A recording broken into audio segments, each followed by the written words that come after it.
Namaste, everybody. Nachiketa here, coming in live from the Himalayas. And today we have Flat Earth Dave, also known as Dave Weiss, or is it the other way around? Dave Weiss, who is also known as Flat Earth Dave. But welcome to the show, Dave. How are you today? I'm doing good. I'm not sure which one it is. I actually, when I send emails out, I sign it Flat Earth Dave, aka David Weiss. So there you go. Okay. Well, let's start from the beginning. Today, we're not going to be playing any songs. People can catch up if they want, but I want to ask you right off the bat, like, where are you from? And tell us a little bit about your background, and then let's start from there. Um, I am from Connecticut. Am born and raised and still live in the same town that I was grew up in, which is Greenwich, Connecticut. I'll tell people that.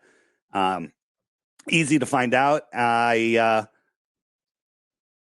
just a normal person here, always inquisitive, flashing forward. I uh, I questioned what money was early on, and the Federal Reserve and the IRS, and that kind of started my rabbit hole. Um, Alex Jones and some other conspiracy shows that I listened to, and then 9/11 happened. I was I guess you could say I'm an eyewitness because I saw it not on TV. I saw it with a perfect view of Lower Manhattan over the water, and that's when I really started questioning everything. Years later, I started Deep Inside the Rabbit Hole podcast, questioning all of the narratives. And then flash forward in the third year, people started sending me flat Earth stuff, and I came up with the term "ban for life" because you're an idiot if you think the Earth is flat, and I would ban them. But then Sophia Smallstorm, who became a good friend of mine, and our researching, of the events that happen around here, especially in Connecticut. She's the one that made me look, and I tried to debunk it, and it didn't work out so well. And here I am. So I went to college. I went into corporate America. I rose to the top of my industry. What I was doing, I was very successful in my two major careers, which were the printing industry and the solar industry. I left corporate America. Well, I didn't leave. I mean, I left the company that I was working for and started my own company with two partners. Did very well there. But then my truth journey, um, my truthing, if you will, was causing some issues. One partner was getting very upset at what I was doing, and I had to make a decision. And I was I actually looked to the creator to help me make that decision, and the creator said, walk away from it all, everything I worked my entire life for. And I did. It was crazy. I was actually my father died fairly early. He went in for elective heart surgery and died. And I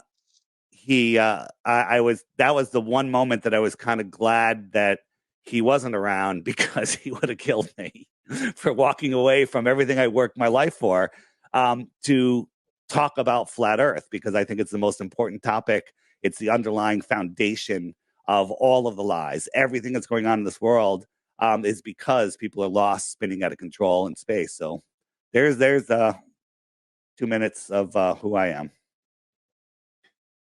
Why did you put so much credibility to Sophia Snowstorm to the point where you were banning everybody who believed the Earth was flat, but then you had enough respect and consideration for Sophia to try to actually, refute her claim about the flat Earth? Well, she wasn't even 100% sure. Um, it was funny because I said I live in Connecticut. I was doing the podcast in New York City, and she called me before I left my house, and I was talking to her on the phone the whole way into the city. Parked my car up into the studio, talking to her in the studio, setting up for the podcast. And she's a talker, and she was talking and talking and talking. And while she's talking, I'm looking on Facebook and all the comments I'm getting on our podcast page, and I'm banning people for suggesting that I even looked at flat Earth. I mean, you're annoying. You keep posting and posting and posting. Look at flat Earth. And we were talking about some shooting event that happened. And I just said to her as we are wrapping up the call, I said, Sophia, there's so much deception in this world. It's mind blowing. And she goes, oh, David, I think it's worse than that. I think the earth might be flat. And I was like, are you freaking kidding me? And she goes, here, watch these videos. And she sent me Mark Sargent's Clues and some other videos. And I said, okay, I'm going to watch them. And I watched them with a closed mind. I'm going to watch them to debunk them, not to find the truth. I'm going to watch them to prove the globe, disprove flat earth, and be done with this, because it's, everybody knows the earth is a spinning globe flying through an infinite impossible space vacuum. It's obvious. And so for 2 weeks, I was trying to, and thank God for YouTube at that time, because they're like, oh, you like that video? Watch this one. Oh, look, here's one from Taboo. Here's one from this. Here's one from that. And they're sending me great videos. Went out and bought a P900. They had just come out at the time, I think. They were pretty new. And I had a perfect day when I went down to the beach, and I was able to see stuff that would be far beyond the curve. And that didn't even do it for me, because I said, the curvature formula is wrong. And I think I went to Metabunk, or I forget which site it was. And it said, oh, no, you have to split the curve. You're halfway over the curve, and your object is halfway over the curve. I'm like, okay, so something that should be 66 feet below the curve is only 33 feet above the curve, or, whatever the number was. I'm just using 10 miles. And I was like, okay, 30, that's stupid, but I could still see these things. And so then I kept quiet about flat earth. I didn't want to bring it on the podcast, because all of the people, I was like, we're going to lose all of our audience if I mentioned flat earth. But after a couple of weeks, maybe a month or two, I brought it onto the podcast. And over the course of a year, the flat earth kind of blew up the podcast, because my other two co-hosts couldn't handle it. And that's when we shut that down, and I started the Flat Earth podcast. Okay. So what year did you start questioning about the Earth being flat? What year was this? I think it's 2014, 2015, somewhere around there. I'm not good with the dates. Okay. Just when it was, All right. taken And off. Mark Sargent had just started his Clues. So whatever date that was. so what other material did you find, when you were doing your research other than Mark Sargent? Did you look at anybody else? Did you listen to anybody else? Did you read any Yeah, books? yeah, Eric Dubay. I had synthetic astronomy. I was reading some of that. I didn't have a lot of books. I was just kind of like looking, not believing, looking, and then testing myself. And none of it made sense. And then high pressure next to low pressure. That was interesting. And back then, it was before Google Hangouts. And so I ended up being on a lot of Skype calls, and we had these Skype calls with Nathan Oakley, and I think Patricia Steer was on there, and Antonio Subarats, and I forget the guy, John Laban, and other people. We'd have these these Skype calls all night long, like for hours and hours and hours, and where we would just talk about this, and it was just kind of like our hangout. That was it. That's just everyone has the same story. You try to debunk it. The more you look at it, the deeper you go, and then the more evidence you find that the globe is friggin' ridiculous. Yeah. Yeah. Okay. So initially, was the podcast that you were doing before you found out the Earth was flat, that was called Deep into the Rabbit Hole as well? Deep, deep inside the rabbit hole. Deep inside the rabbit hole. Deep inside. And it was all Deep inside. deep, Okay. yeah, deep inside the rabbit hole, and it was all about. It was an audio podcast, and it was everything from 9/11, Boston, Sandy, all of that stuff. And I actually had the 9/11, Boston, and Sandy. Those three, there's so much evidence that they're undeniable. So I called that exposing the big three. So I had a thing called exposingthebig3.com. And deep inside the rabbit hole is the same. It takes you to the same place. And I figured if I could just show people that, they would wake up. But the thing is, you can wake people up to those three incidents, and they go right back to sleep. They go back to work. They like, there's different administration now, and those people are gone or whatever. They just make up excuses. But when you wake someone up to flat Earth, you never put it down. No one ever forgets about flat Earth. 9/11, I live right outside of New York City. I'm 45 minutes from the city. I have a perfect view of lower Manhattan over the water. But But if you talk to somebody in China about 9, they don't care. Russia, they don't care. Ohio, they care less than we care. It's like, just separate yourselves a little bit and people just forget about it. It's amazing. But flat Earth, every single person on Earth, it affects them to their core. Yeah. So, can you tell us like about the September event? Like, what are some of the major things about the September event? Let's just talk about that for briefly, so we are on the same page or not. Uh, Yeah. Well, um, the morning of 9/11, I was packing my bag. I was going to fly to Ohio. I had I was in the printing industry back then, and I had a customer who was in New York City, and we were going to fly to Ohio together. And the first plane, the story of the first plane hit, and I'm looking at this going, hmm. And at that time, we thought it was just a little Cessna that crashed into the building, and I'm like, I wonder if this is going to delay my flight, because I was flying out of LaGuardia. And so I call my buddy John in the city, and I'm like, where are you? He's like, I'm visiting so-and-so at the hospital. I'm like, are you got the TV on? No.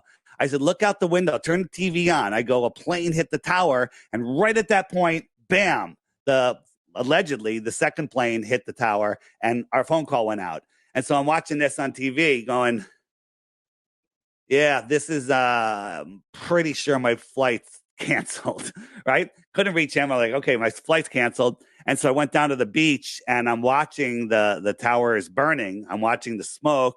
And I watched the first tower turn into a puffball. It literally just turned into a puffball. And later, when I saw it on TV, that's not what I saw. What they showed us on TV is not what I saw. And it really had me questioning. So after the first one fell, I actually went and picked up my kids from school. They're in junior high, and my son was in junior high, and and I didn't really do anything about it for 4 years until Loose Change came out, and Loose Change is like, now I get it, and that was kind of when I really started digging in deep. okay, so so you said that what you witnessed personally was not the same as what you saw on camera. Yeah, what they showed us on TV didn't look like what I saw. I don't know, What and did I'm you not see making then? claims. The building kind of turned into a big puffball, and it just went down, and then it left a solid. It left like a pillar of smoke in the shape of the tower that stayed there entirely too long. I don't know how long it was. It just seemed like it stayed there too long, and then I left. At that point, I walked away to go get my kids. And I had, it was, And we call that day, we call that day 9/11 clear, right? Because that was one of the clearest days I ever remember. So whenever we have a super clear day, which is few and far between, we call that 9/11 clear. I'd say since 9/11, and maybe we've had 3 days that are 9/11 clear. It was blue sky, perfectly clear. The visibility was like so clear. The city was magnified even without binoculars. so you saw you did you actually see an airplane strike the tower? Like you were an I don't. eyewitness to that? I don't believe airplanes struck the towers, but no, I was home when the alleged planes hit, so I saw that on TV. Okay. And so I went down to Okay. the beach to see the towers after they were on fire. We'll just say that. I don't believe airplanes Yeah. crashed anywhere on 9/11. Right. Right. Yeah. Okay. Yeah. Yeah, I think we're on the same page about that, and so that kind of start to, you know, like I think that's true with how old were you at that time? I mean, you were already an adult. I mean, I was in university when that happened, so I, I don't identify with chronological age, so I really couldn't tell you. I don't know. And okay, no shout problem, out to no Brian problem. Stavely. Shout out to Brian Stavely in the chat. Yeah, Loose Change was controlled opposition, but just like Alex Jones's controlled opposition, he woke a lot of people up. It got me on my journey, and I outgrew it. Right. Okay, so you talked about 9/11 stuff. You talked about Boston stuff and the Sandy stuff. We don't probably need to go into that too much. I kind of want to know more about your flat Earth journey, I suppose.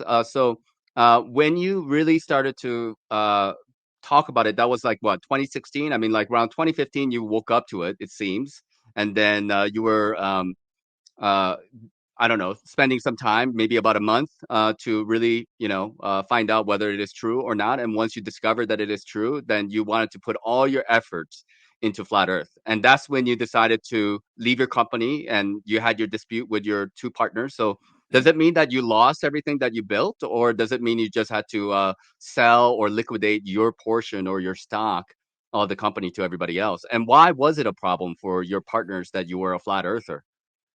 Sure, sure. Well, it actually wasn't that quick. I didn't leave my company until COVID. So that was 2020. Um, I was still in, corporate America at that time. And, the my truth journey just started occupying more and more of my time.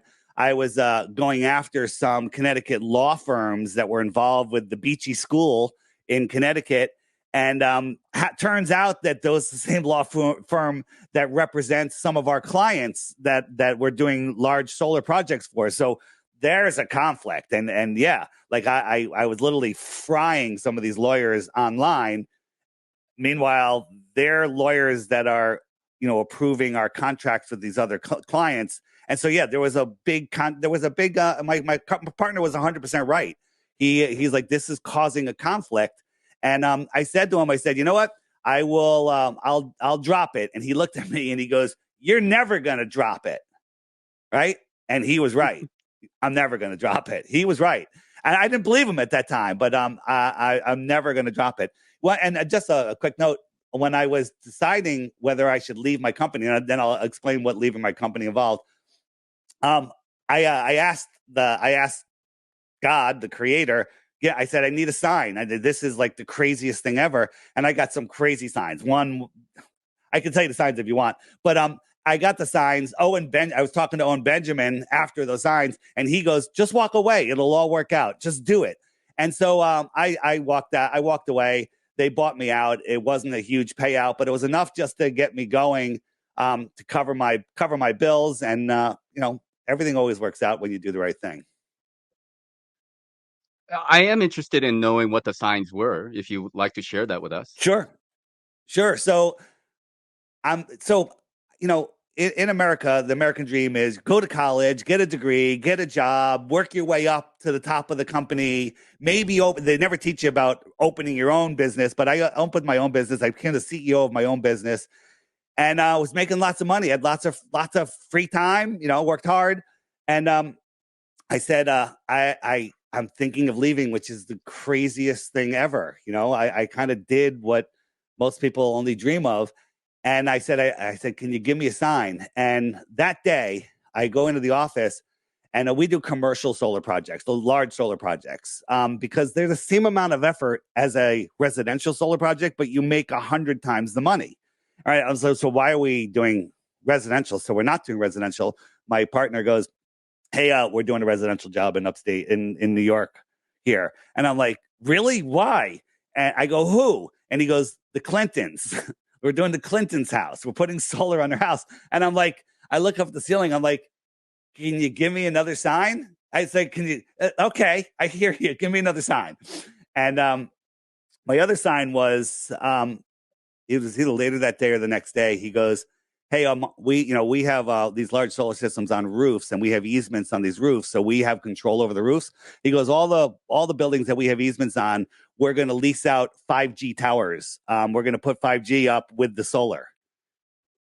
And I'm like, okay, I got it. I'm out. And then actually, I had a call I was talking to Owen Benjamin when I was walking to my car that day, and he goes, just do it. He goes, just do it. God will provide, and God does provide when you do the right thing. I think the Creator has your back. Uh, this was back in 2015 that you guys were already putting up 5G towers? No, 2020.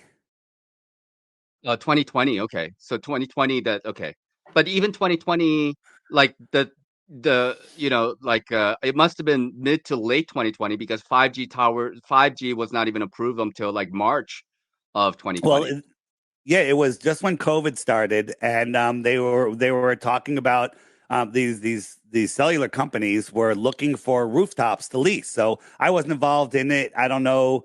Um, I don't even know how it was being done. But when something gets approved, they're months, a year ahead. Is for finding places for these things. But then when he said that, I was just like, I'm out. Okay. Well, so let us continue with some of the questions that we have for you. Dave, Mr. Weiss, do you have a handler? um, No, but there's a Russian guy that makes videos that thinks that I do. He knows for a fact, 100%, that I have a woman handler that gets me on all these shows. So, I actually had a young girl who lives at home with her mom who didn't have a job, who said, "Can I help you get on some shows?" I'm like, "Absolutely." And she did a shit ton of cold calling, and she got me on show after show after show after show for I don't know, a year. And that's how I first started getting on shows. Um, but then we had a little falling out where she was putting me on like these little shit shows, and I would ask questions like, what are these guys into? Do they believe? I'd ask her a question, and she'd get pissed that I'm asking questions, and then she quit. And I never even found out who she was, her real name. I mean, it was funny. I called her Alfred because of a funny story, and but she was like 24 years old. So she wasn't a handler. She was a flat earther that was afraid of being public, that wanted to help me get on shows. And she did a great job for what she did. But now, I've gotten to the point where, people kind of know who I am, and the show requests are coming in fast and furious. Okay, so like how did you guys communicate? I mean, like she contacted you, Yep. and then she said she's your fan, she heard you or whatever, and then she wants to Yep. help you. So she basically started working for you for free and just start cold calling all kinds of I don't know, like 100%. podcasts or Yeah, 100% for free. And I think she started by saying, "Hey, this show, they were talking about flat Earth, and they, can I try to book you on that show?" Or she already had it booked or something. And I was like, "Awesome." But over the course of a year, I actually paid her once. I gave her, she needed some money. I forget, I think it was just $500 or something. Um, and I deposited it into a bank account in Greenwich, and I don't even know her name. Honestly, I just had the account number. But that's it. That's the whole story. You want to call that a handler? That's not a handler. That's somebody that's helping me out. And I have other people now that are in the flat Earth community that alert me to shows that were talking about flat Earth. They ping the shows, and it's a whole group effort now. People help get me on, and I think I'm getting better at it. I don't think I'm near perfect at my presentations, but I do the best that I can. yeah, yeah, yeah. I mean that is what we can only expect from anybody is that they are doing the best that they can, whatever it is that they believe that they're doing.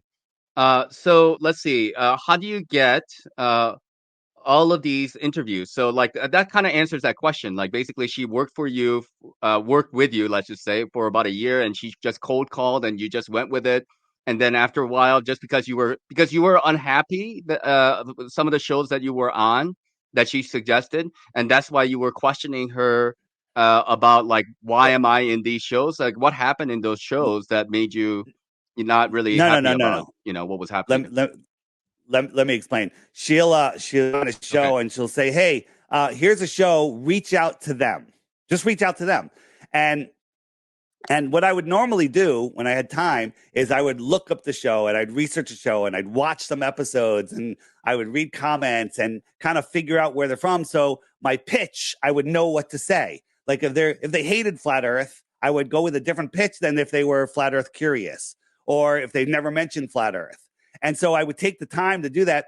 But she's sending these lead after lead after lead after lead, and she wants me to go after them, and I'm happy to do that. But if I just send a generic letter to these things, they just go wasted and no one even responds. I get nothing. But if I do a little research and I find some common ground or something that will interest them, I get a much higher close rate, if you will. So when I would ask her, why is she sending me the show? What can you tell me about the show? She copped an attitude. And that was annoying. And we kind of just butted heads. And then she just disappeared and she stopped working. And that's fine. I mean, she did a great job, and I owe her greatly. And that's where we're at right now. And then other people say, how did you get on Roseanne Barr, which is coming out tomorrow, by the way, 7 p.m. Pacific, I think. And it's because I've networked myself. I became friends with Eddie Bravo and David Avocado Wolf, and all these other people. And when Eddie was on Roseanne, he started talking about flat Earth. She had that aha moment. I made a video of that aha moment. Roseanne saw it. Her and Eddie talked, and she booked me on her show. So stuff happens synergistically when you just put your intentions out there. I got a voicemail from Candace Owens yesterday, right? From after reaching out to her. So, if I get an interview with her, does that make me a shill, or does that make me kind of smart? I don't know. Well, I do kind of. I mean, I think it's good that. I mean, I don't care if you talk to President Biden or Donald Trump about flat Earth. That would be great if you did. Yeah. But the question then becomes like, like if you're going, like basically from what I heard you just say is like that you kind of cater based on like how you assess the person whom you are talking to, and you're going to change the conversation, not change per se, but like at least talk about the things that they are familiar with.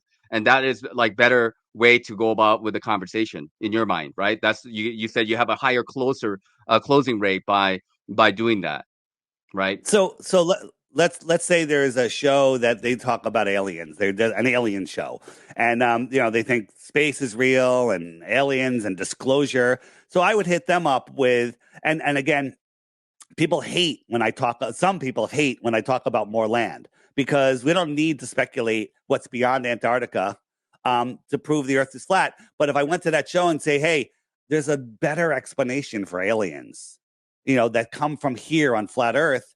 Let's talk about it." If they're really anti-flat Earth, I'll hit them up a different way. It's literally just conversation. It's just know who you're talking to.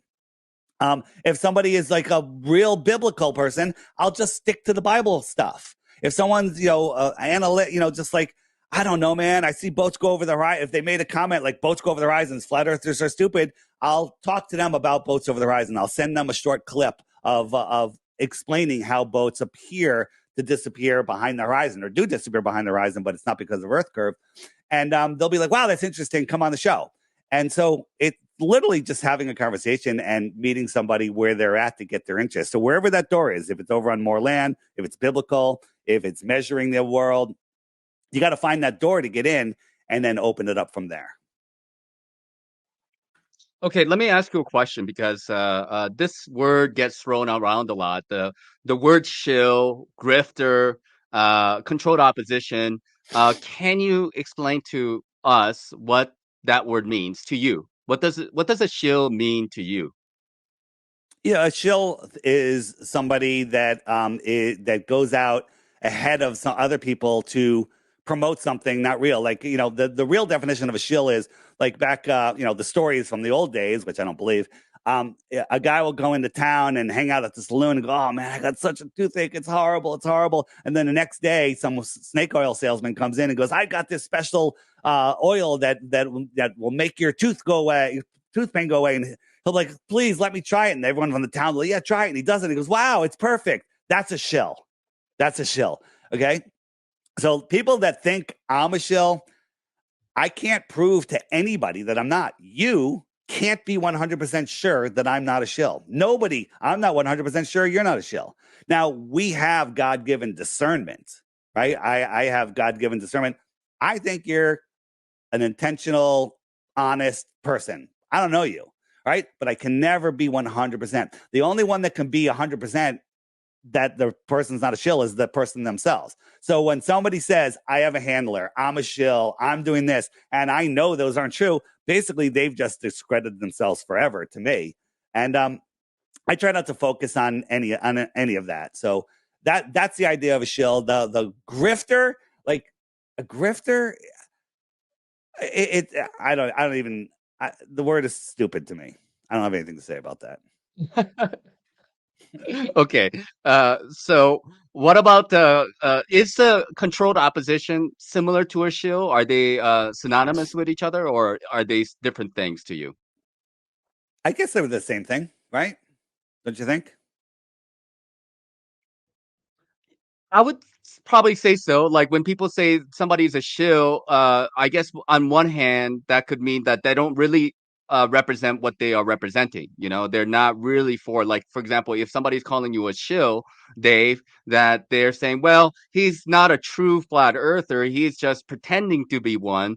And so, but I guess controlled opposition would be kind of similar in that sense. That it's like, why would somebody be claiming that they are a flat earther when they are not a flat earther, as an example, right? Here's something that I always say that if you had to verify every single thing in your life, you would never get anywhere because you have to verify that there's no mountain lions standing outside your door before you walk outside. That you're never going to get anywhere. And I think we have our second sense, our gut, our we're way more telepathic than they want us to know, and you have to trust your discernment. Anybody that thinks I'm a shill has no discernment. Okay. But that's what I would say if I was a shill, by the way. So there's really nothing I could say other than, you got to trust your own discernment. People that think I'm a shill, that I'm doing this as a grift, right? There's people that tell me I should raise the price on my app, right? I'm not ever raising the price of the app because I don't need to. I don't need to. Right. But a grift, like people get into flat earth for money. Are you kidding me? The amount of time and effort that all the flat earthers put in there. Look at Jaron, how much he works. What is he making? Nothing. I mean, he's making, I don't know what he makes, but it's nothing. And it's he's working for like $2 an hour. Okay. Whatever it is. It's to say that flat earthers are doing this as a grift is just fucking retarded. I'm allowed to say that, by the way. Okay. Well, let me just address that real quick. If you don't know how much Jaren is making, then how can you say that he is making nothing? He's told me. I think the number was like 30,000 a year, maybe something like that. And that you can ask him. But again, if he was making $100,000 a year, I'd say, wow, that's really a lot of effort for that amount of money. Okay. I mean, like, I don't know. I mean, I'm only asking because you said that he makes nothing, but then at the same When I say time, you don't nothing, know how much he's making. So, yeah, but so when I you do say know how when much I he's making because you just gave us that a number according I to your. I think that's what I remember him saying. I could be wrong, right? He could be lying also. Okay. I don't know, but if you look at him, look at how many subscribers he has. Look how many people have joined his club. Look how many people didn't buy his hats. The guy's not making a lot of money, and he's talking about getting a regular job, which would be a fucking blow to the flat earth community. Like him, like going working in a casino to make minimum wage is just horrible to even fathom that. And he's pissed off right now at the whole community because people are calling him a shill and because of the final experiment nonsense.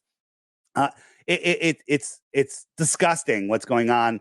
But the thing is, if you get too disgusted, you'll quit. And I'm not. I just don't focus on all of the bullshit that's going on out there. Otherwise, I'd quit. Okay. Uh, so let's kind of go back to Roseanne Barr and Infowars. Okay, like before we go there, let me ask you: do you have any examples of anyone that you know, like, I don't know, on YouTube or on TV, that you would be comfortable calling a shill or a controlled opposition? Anybody that you can come up with, or you don't know of anybody that is a shill or a controlled opposition? I think there's far more shills out there. I don't have any proof of any of it. The Alex Jones thing. I think he's just grifting. His number one thing is to make money. And then the whole thing with Alex Jones being Bill Hicks. I sure believed that for a long time, but he's a fucking foot taller than Bill Hicks. Oh, no, Bill Hicks was a foot taller than Alex. Alex is really fucking short. I was standing next to him. So unless they lobbed him off at the knees, or Bill Hicks was always wearing elevator shoes, but I was never standing next to Bill Hicks, so I don't know. Who I don't even know if McToon is How a tall are shill. you? How I'm 6 how feet. tall are you? You're 6 foot, and how tall is Alex? Because like when I saw you guys next to each other, he is like super short, like 5'2", five Super three, short. something like this. He He's like looked, he's like 4 yeah. Rogans. Okay. So you think McToon is a shill? Some of these globe earthers who are, Professor Dave. Go ahead. I don't know if they're shills, because I actually think McToon is just fucking brainwashed. And here's the question. I believe that there's evil spirits, and there's pro angelic spirits, and I believe that people allow evil spirits to take over their body. I if I had to guess, McToon is literally possessed by an evil spirit, and he's a smart guy as far as memorization and math and stuff. None of that proves anything other than he's just loves debating. And then you have people like Ozian, right? That guy just admits he wants to do this for a living. He likes taking the opposite side no matter what it is, and he'll never ever admit a defeat.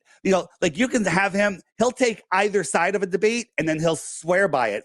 So people like that absolutely disgust me. When I met by accident MC2 and he shook my hand, it was horrifying to me. It was disgusting. The energy coming off of that guy, I felt it. I still feel it when I talk about it.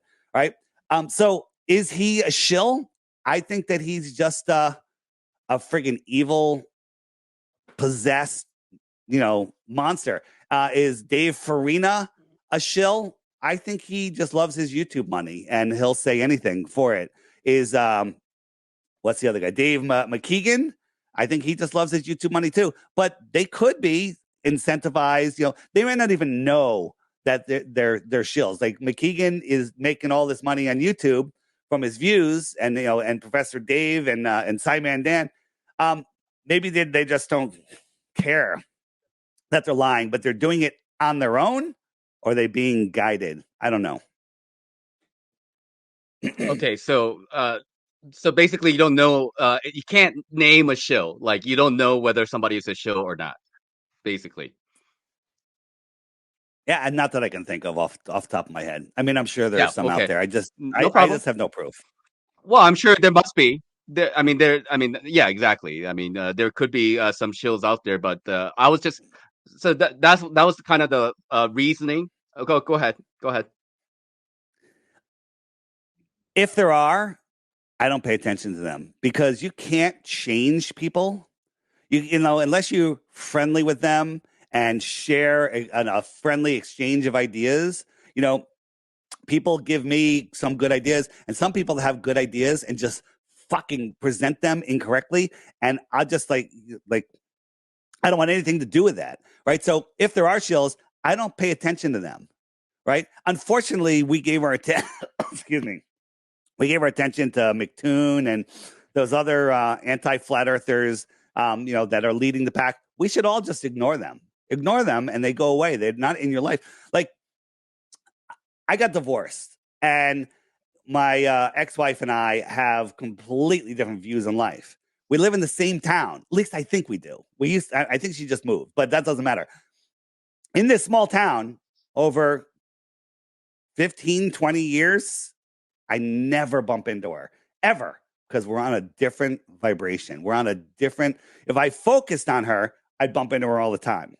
That's how this world works. So, are there shills? If there are, I don't pay attention to them, because I can't change them. I just do the best that I can do.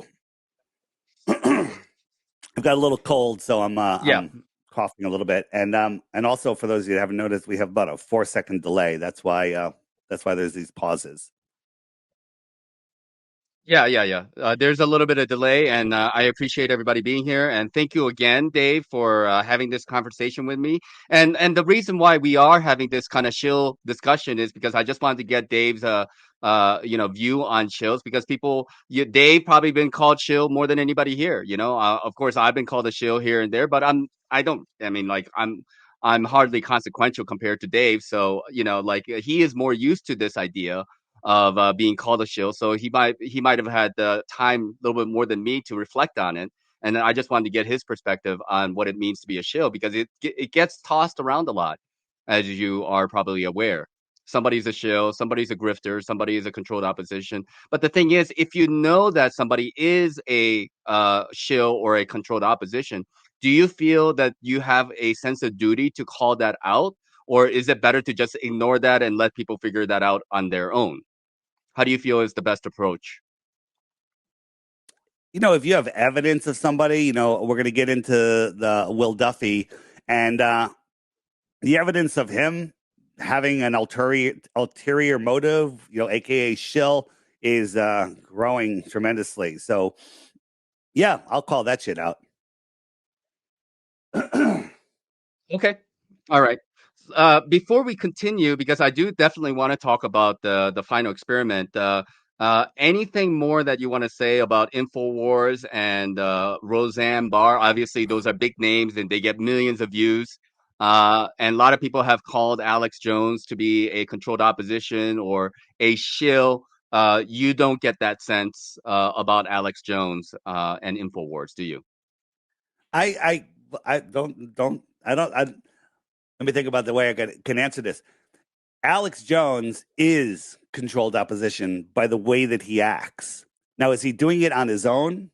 Is he being led there? Is he worried about him being shut down? So, like, hey, I'm not going to talk about Sandy anymore. I'm not going to do this.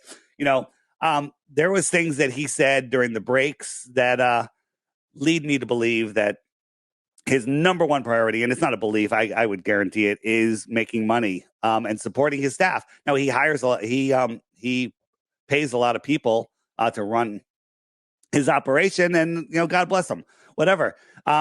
He puts out some truth, but he also is a massive gatekeeper. Is he doing it on his own? Is he doing it willingly? Is he possessed by a demon, or does he have a guy in a suit that is saying, "Hey, don't do this, do this"? The last one is the farthest stretch for me, but I can't rule it out. Uh, okay. What about what about this question about Freemason, like that you belong to Freemasonry or something like this? How did that Yeah, accusation come about? And are you a Freemason? And of course, we know that even if you deny it, we cannot 100% believe of you. But course. what is your comment on that? Yeah. Yeah, my comment is I know less about Freemasonry than probably everyone listening to the show. I've never really researched it or anything. I am not a Freemason. I've never taken a secret oath in any way, shape, or form. What happened was the dumbest channel on the internet, and I try not to say their name, but I'll just say it. Awake Souls. They did a thing where I was on with PK from Australia, who really broke down the Boston bombing like nobody else, and he was very unorganized. So I helped him organize a presentation. We did it live on Caravan to Midnight. It went for like 3 hours, I think, and we took the whole show, and it blew John B. Wells away. He had no idea how friggin' fake the event was, and at the end, John goes, "Boys, I want to honor you." And he wanted to put us on his wall of fame. And for his wall of fame, he does a stupid indoctrination where he knights us, Knights of the Arc Midnight. That's the name of his show, the Arc Midnight or whatever it is. He knighted us in the name of some stupid television show that he used to watch in the 60s. And we both said, "Oh wow, we're honored." PK actually cried. He was so because he got all of his life's work on this came out, and John was honored, put us on the Wall of Fame. Those two assholes on the way Awake Souls, they took our pictures. They photoshopped us into Freemason outfits, literally like friggin' South Park quality, right? And they put it out there, and then RV runs with it on 100 fucking videos saying that we're Freemasons. That's where it came from. Literally, these guys photoshopped us in there, and then they said an RV played the clip. Now I have the clip. If anybody wants to see it, stoplookthink.com, go to the Boston page, and I think it's the first video, and I clipped it out. It's right at the beginning of the first video. It's called the Boston Unbombing or the Boston Hoaxathon. And it's our presentation that we did on Caravan to Midnight, which was epic. So if anyone hasn't seen it, you need to see it. Stoplookthink.com. And that's where the whole Freemason thing came from. It's absolutely retarded. So let me ask you, Dave, why do you call this channel the dumbest channel on YouTube? Oh, those guys, if you listen to them, you Other than actually the lose fact that brain they call it cells. Just yeah, if you just hear their what name, anything you specific? actually brain cells die. These guys are so dumb. If you just listen to them, they're so dumb. I haven't listened to them in years. They're so dumb, but they think they're so smart. And everyone that ends up listening to them agrees. They're just literally the dumbest guys on the internet by far, hands down. There's no competition. Okay, you can have that opinion. I'm just asking, is there anything that you can just throw out there, one or two examples that people can actually take a listen to, other than you saying that they are a dumb channel and we Yep, have to take your word for it? But is there anything that they sure. believe that you think is completely crazy or whatever? Sure. Sure. That we interviewed them on Jaren's channel. Maybe you can find it over there. Just search Jaren's channel for the name of their channel. And if you just listen to that interview, you'd be like, "What the hell are these guys talking about?" Right? And they have this crazy Pac-Man map that they believe. But when we question them about north-south movements, their answers are just really really dumb. And I'm up for other ideas on how the sun works and everything. And you can't explain anything to these guys, and their explanations for the things that they have make absolutely no sense. So I don't give them any attention. I've forgotten all the dumb shit they say. Go watch their channel. Go find the interview that Jaren did with them if it's still up, and you'll probably come to the same conclusion. But that'll just be your opinion, also. Okay. All right. So let's continue on. So you're not a Freemason, and obviously we can't know 100% whether you are or you're not, but that all stemmed from Awake Souls and RV running with it. And I guess some people are aware that you made some poses or something next to a ladder. And was there some 33 involved? What was going on with that? Yeah. So we had a conference in, I think it was Dallas, Texas, and we were hanging out at Chris Pontius's place afterwards, having some beers. This was just when COVID was kicked in. Rick Hummer was going to the store, and he decided to wear a bee's mask. A beekeeper's mask instead of a mask, right? Because they wouldn't let him in the store to go buy beer. And we all said, "What beer do we want?" And we all thought it was funny. Coronas. I actually used to drink Coronas when I drank a lot of beer. And we'd like, "Hey, get Coronas." That's kind of funny. That's funny, right? And then he comes back, and we're all hanging out outside. And Chris had very few chairs because he's an artist. He doesn't think about having large people over. And we're exhausted from being at the conference all day. And he has solar panels on his roof, and he was letting people go up and look at his solar panels. He was very proud of them. He put them up himself. And so there was a ladder leaning up against the building. And so I sat on it. I turned around while we were hanging out because I was tired of standing. I sat on the ladder. I had my Corona beer, and he thinks that makes me a Freemason, right? I didn't even know that Freemasons sit on ladders backwards. I don't know. It's kind of stupid. It's really stupid, actually. Yeah. Okay. All right. So I think some people are maybe they are aware or maybe they're not aware, but is it true that you have a Jewish lineage? Would you consider yourself Jewish, or do you identify yourself as a Jew? And if so, what are your thoughts about Israel? Yeah. So I believe both of my parents were Jewish. I never cared, right? We went to temple a little bit, very on and off, and then mostly off when I was a kid. I didn't even get bar mitzvahed when I was 13, but when I was 16, my father got remarried to a very Jewish woman, and she was horrified that I wasn't bar mitzvahed and wanted me to get bar mitzvahed. and I had no interest. And she she was really adamant about it. My father goes, just do it. You'll get lots of gifts. You just go and we'll give you the rabbi will teach you like once a week for 4 weeks, and then you do it and you'll have a big party. And I was like, okay, whatever. And I did got a lot of people gave me checks and calculators and all sorts of stupid shit. Um, and so I did that. So I got bar mitzvah when I was 16. I didn't know what I said.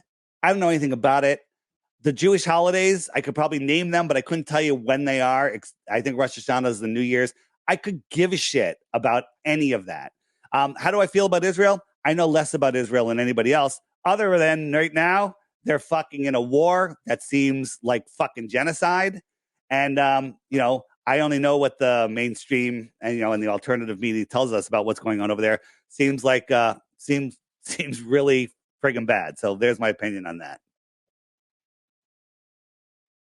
Okay, that's fine. And let us move on to before we because I kind of want to save the final experiment for a little bit later. So I want to ask you about Eric Dubay. Like, what are your thoughts on Eric Dubay? So Hey, initially, he helped you to. Yeah, go ahead. No, I'll go there. But I just saw in the chat somebody deleted a comment. It says, "Do you know for sure and without a doubt that the Earth is flat?" That's from the Jesse Lee Peterson interview. I was tipped off that Jesse was going to ask me that question, and if I said yes, the Earth is flat, he was going to go, "Oh, so you don't believe in mountains?" And then he was going to overtalk me for the rest of the show that I don't believe in mountains, right? So when Jesse said, "Do you absolutely believe without a doubt that the Earth is flat?" I said, "What's your definition of flat?" He repeats the question. I said, "Is the table flat?" He repeats the question. I explained that if you zoom in on the table with a microscope, there's hills and valleys. Is it flat? He repeats the question. He doesn't address. He just wanted me to say that the Earth is flat without defining it. So that's why I kept my cool. I wouldn't say it. And people have a problem with that. They can go fuck themselves. Right. So you weren't there. You have no idea. And if I did say the Earth was flat, they would say, "Oh, you don't believe in mountains." Getting to your thing, what was the exact question to Eric Dubay? How do I feel about him, or what's the question? Yeah, what are your thoughts on Eric Dubay? Do you have any um, thoughts? my thoughts on Eric Dubay is he's caused more division than all of the trolls combined. When we first had our first conference, Robbie Davidson set it up, invited Eric Dubay to be the keynote speaker. He turned it down, and then he made a video saying that all the people, myself, ODD, everybody that was involved, are shills and don't go. So he turned the conference from that would have been 3,000-4,000 people down to maybe 600 or 700 people.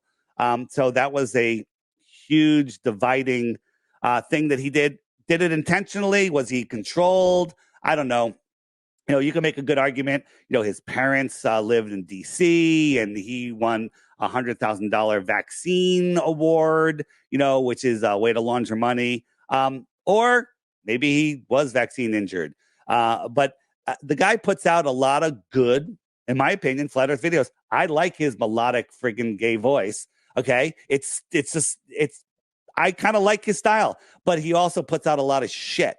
All right. I feature many of his videos on the app because they're good. I ignore the bad ones. I ignore them. The guy's never talked to me. He's got 10 pages on his IFRS forum that I'm a shill. His number one proof is that he's got a picture of me with my niece because I was at her bat mitzvah. That makes me a Jewish shill. When it comes to his discernment there, he's retarded. But he was one of the first people out making flat Earth very popular, and he woke up a lot of people. And he's partially responsible for showing me some stuff that I couldn't figure out. And he still puts out some good content. So the guy hates me. So I don't really pay attention to him. Okay. So, like any reason why he behaved the way he did at that time? I mean, like, like you were saying, like you wanted him to be a speaker, but he denied it. And then, did something happen where Eric felt a little bit, I don't know, disgruntled with his interactions with anybody? Like, what happened? Why would he behave I don't this know. way? Yeah. I don't know. I'm not him. But at that time he was putting out lots of videos on that event that happened in Israel that everyone talks about with 6 million, and he, people are accusing him like, oh, he's trying to discredit flat Earth. Interesting, tie flat Earth to something that you're not allowed to deny, and that causes a lot. The mainstream was running, oh, flat earthers are deniers of the H, and so I think he was just looking for truth. And I think it just happened that he put out both truths. Like when I was doing Deep Inside the Rabbit Hole, I put out flat Earth, and everyone says I was trying to discredit Boston and New York and Sandy by talking flat Earth. That's not the case. I was just looking for truth. So maybe he was so jaded with the J people that when he realized that I was born under that tribe or whatever you want to call it, that I must be a shill, because all Jays are shills, right? I know crap about it. He knows more about my heritage than I do. I couldn't give a crap. So maybe it's just ego. Maybe he's just lost in the sauce. Also, when I first met Sophia Smallstorm, she was very hesitant because she was right up there with Eric Dubay on the Jays.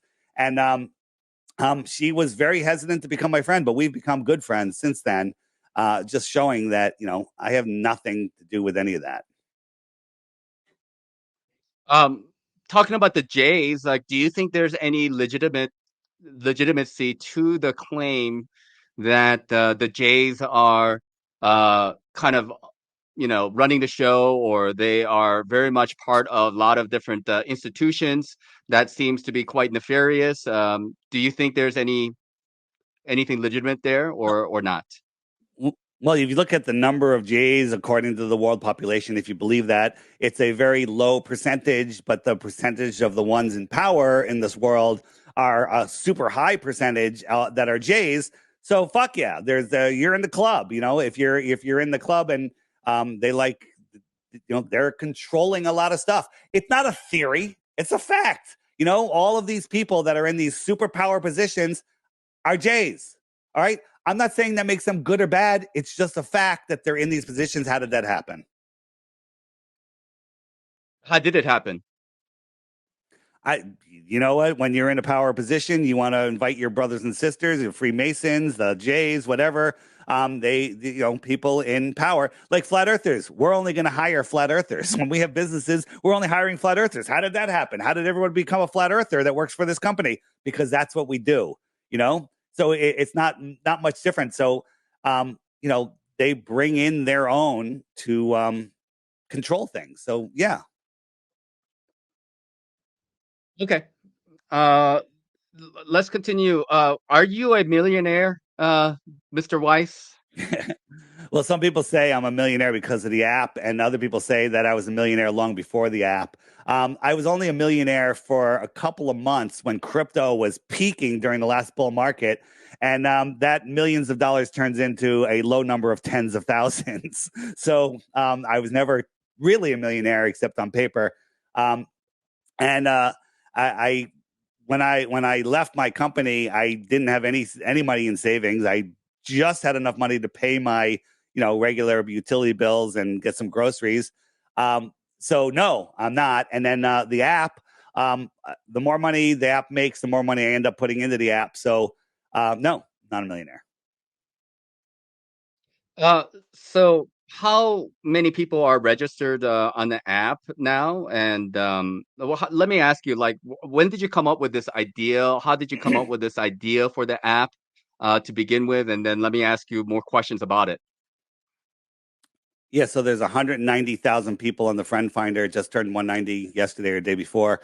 Um, and how did I come up with the idea for the app? So back in the day,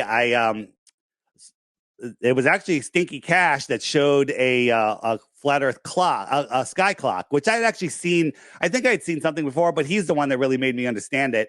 And so I started making physical clocks. I actually bought blank clocks, and I was in the printing industry, and I printed out map backs for different time zones, and I was putting these clocks together and selling them. And the problem is they're expensive to ship. They're a little fragile, and they cost too much. It was like 100 to send one to somebody. It's like $150 for a 15-inch clock.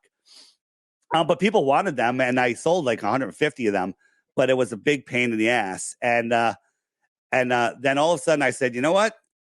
this would really. Oh, I was trying to find a. I wanted to add a third hand to the clock because I had the, just the 24-hour clock, and I put the sun on the hour hand, and it worked perfectly. Except the sun doesn't migrate between the tropics, but that's all right. But then I wanted a clock that had a moon hand. I was like, that shouldn't be hard to find. Couldn't find it. Went to a clock motor place. I said, hey, I want to develop a clock motor that has a third hand that goes at this speed. And they said the prototype will cost me $250,000. And I was like, okay, I'm out. And right at that point, I was like, I had made an app before. I was like, this could be an app. And then it all came together really well from there. So I made the app, and I kind of just made it for myself, so I can use it when talking to people. But then everyone's like, where do I get the app? Where do I get the app? So I made it free. And then people said, oh, you got to add this, you got to add that. So I started adding things. Now I'm spending a few $1,000s. And I was like, maybe if I charge for the app, I can pay for future enhancements. So I charged $3 and people started buying it. So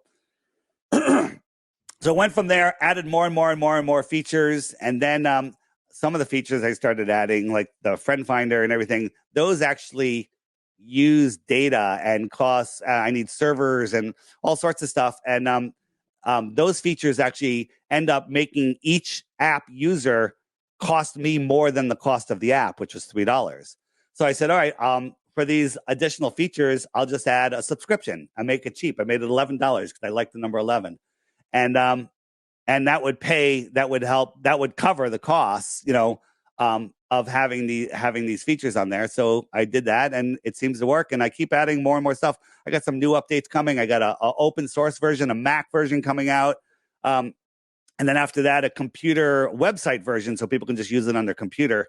And all of these things cost lots of money. Right. Okay. So, like you mentioned, stinking cash, and what did he do exactly? Like did he make a sky clock himself? No, he made a video showing how the sky is, the sun is the clock in the sky. And I actually contacted him because he was bitching about not having any money.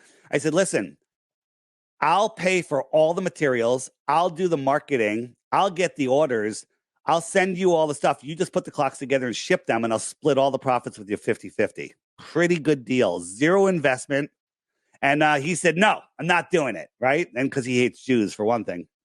And he didn't want to do it. I was like, okay. And so then I made the app. And after I made the app, he gave me one more idea. He called me up and he goes, you need to add the Zodiac wheel in there. And he's like, just add the Zodiac and make it, make the Zodiac lap the sun once a year. And I was like, yeah, that's great. And so I did that. So hats off to Stinky Cash. Thanks for the idea. And thanks for being such a dick. Okay. But it So, wasn't, by the way, definitely like it was not his idea to make the app. It was my idea to make the app. But everyone that does something gets inspired by somebody.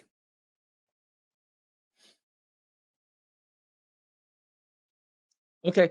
Let's continue on with the conversation regarding the friend finder. So, is the app actually like keeping track of people, and does it record, I don't know, chats and conversations? I'm not really too familiar with it. I had it for a little while, but I did get rid of it. But not I just don't have a lot of time to spend time on the app I get it. myself. But Yeah. tell us what's going on with the app. Yeah. So the app actually is for people that are looking for flat earth content. It saves you time because it delivers the content for you that's being hidden from you. We're all the, we put all the good stuff ends up on the app.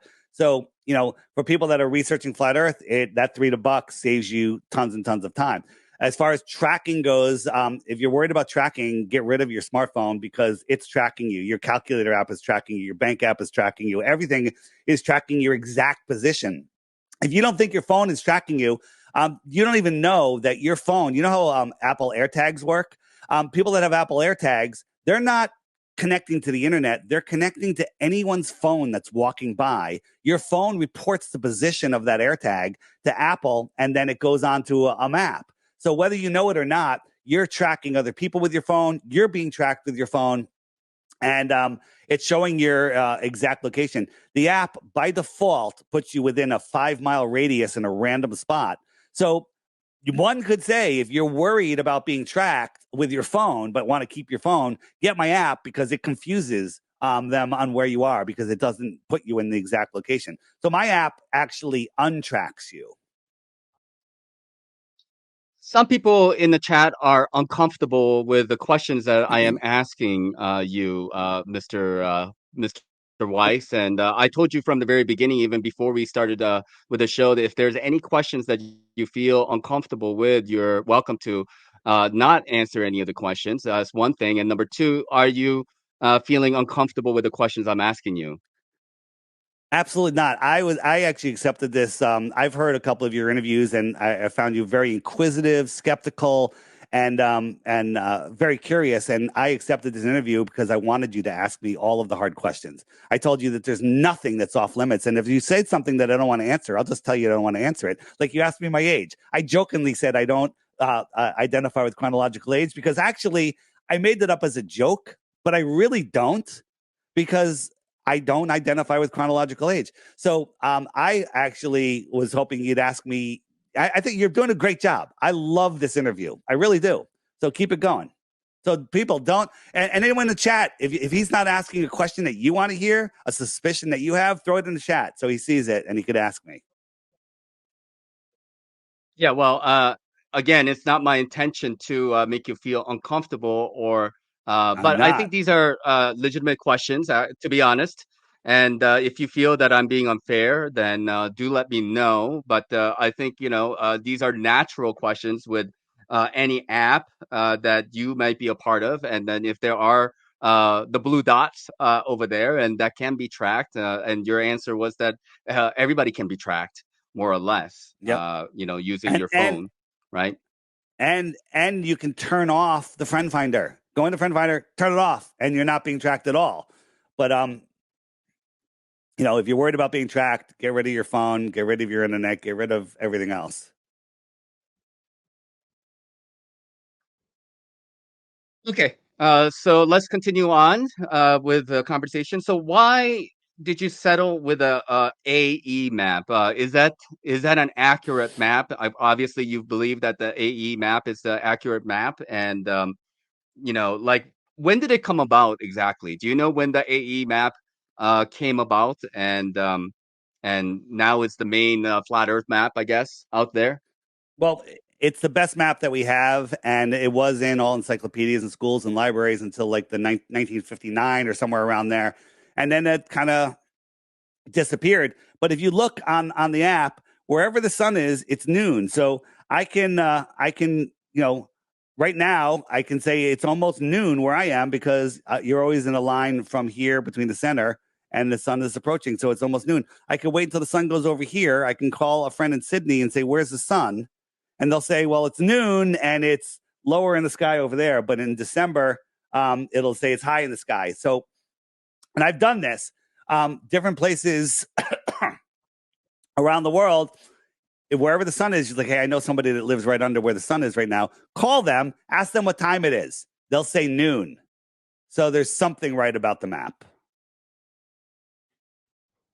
Okay. And obviously, this is one of the big discussions nowadays. And then we can transition into the final experiment, because the final experiment is pertaining to the AE map versus the globe map, or the globe model.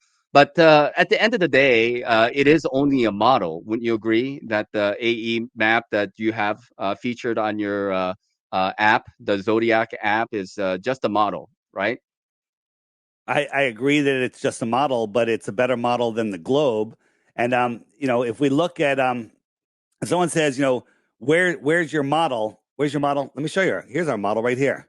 This is a 40-year-old terrarium, right? It's been sealed for 40 years. It's got living creatures in there. It's got plants. It's got water, and it's just recycled. Here's a closed system with oxygen and carbon dioxide and a living system. Here's our model right here. Where's your model? Show me a ball with water on the outside with shit growing that can self-sustain.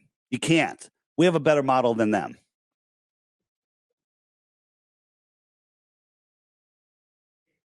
Yeah. So, what are you, if you were to tell everybody here, what are your best proofs about the flat Earth?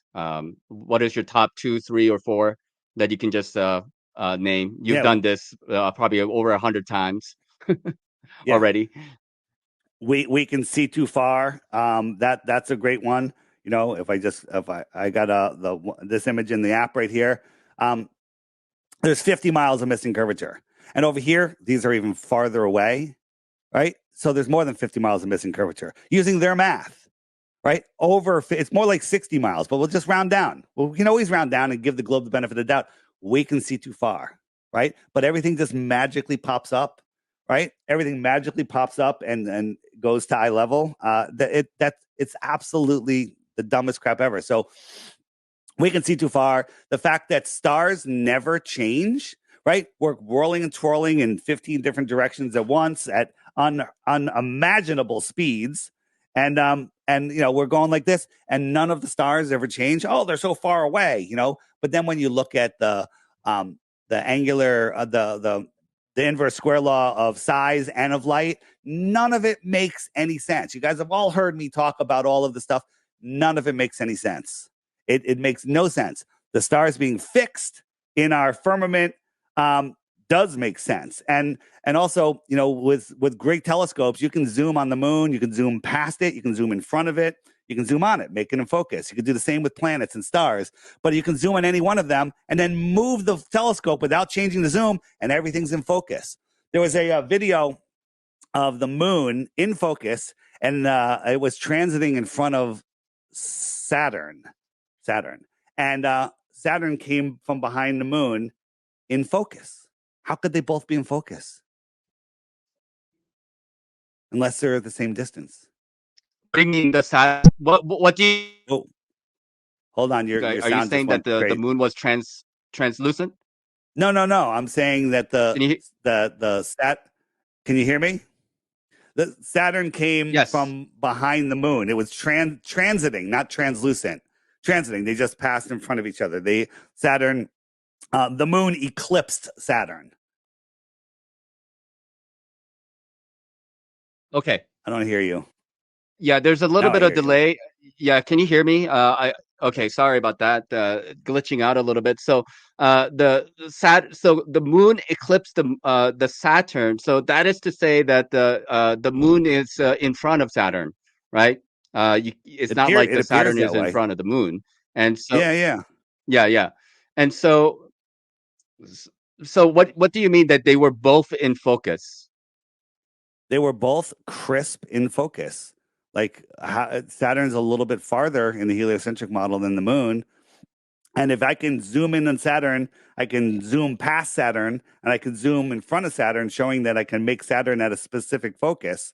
That would be a different focus than the moon.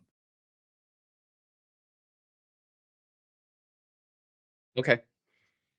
Anything else that you want to say about the flat Earth map or the flat Earth cosmology, geocentric cosmology before we continue, Dave?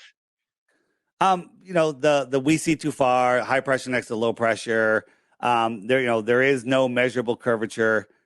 Um, you know, just there's so many proofs. There's a preponderance of evidence, and there's zero evidence of the globe. And then the other thing is the globers, they constantly strawman us, they constantly lie.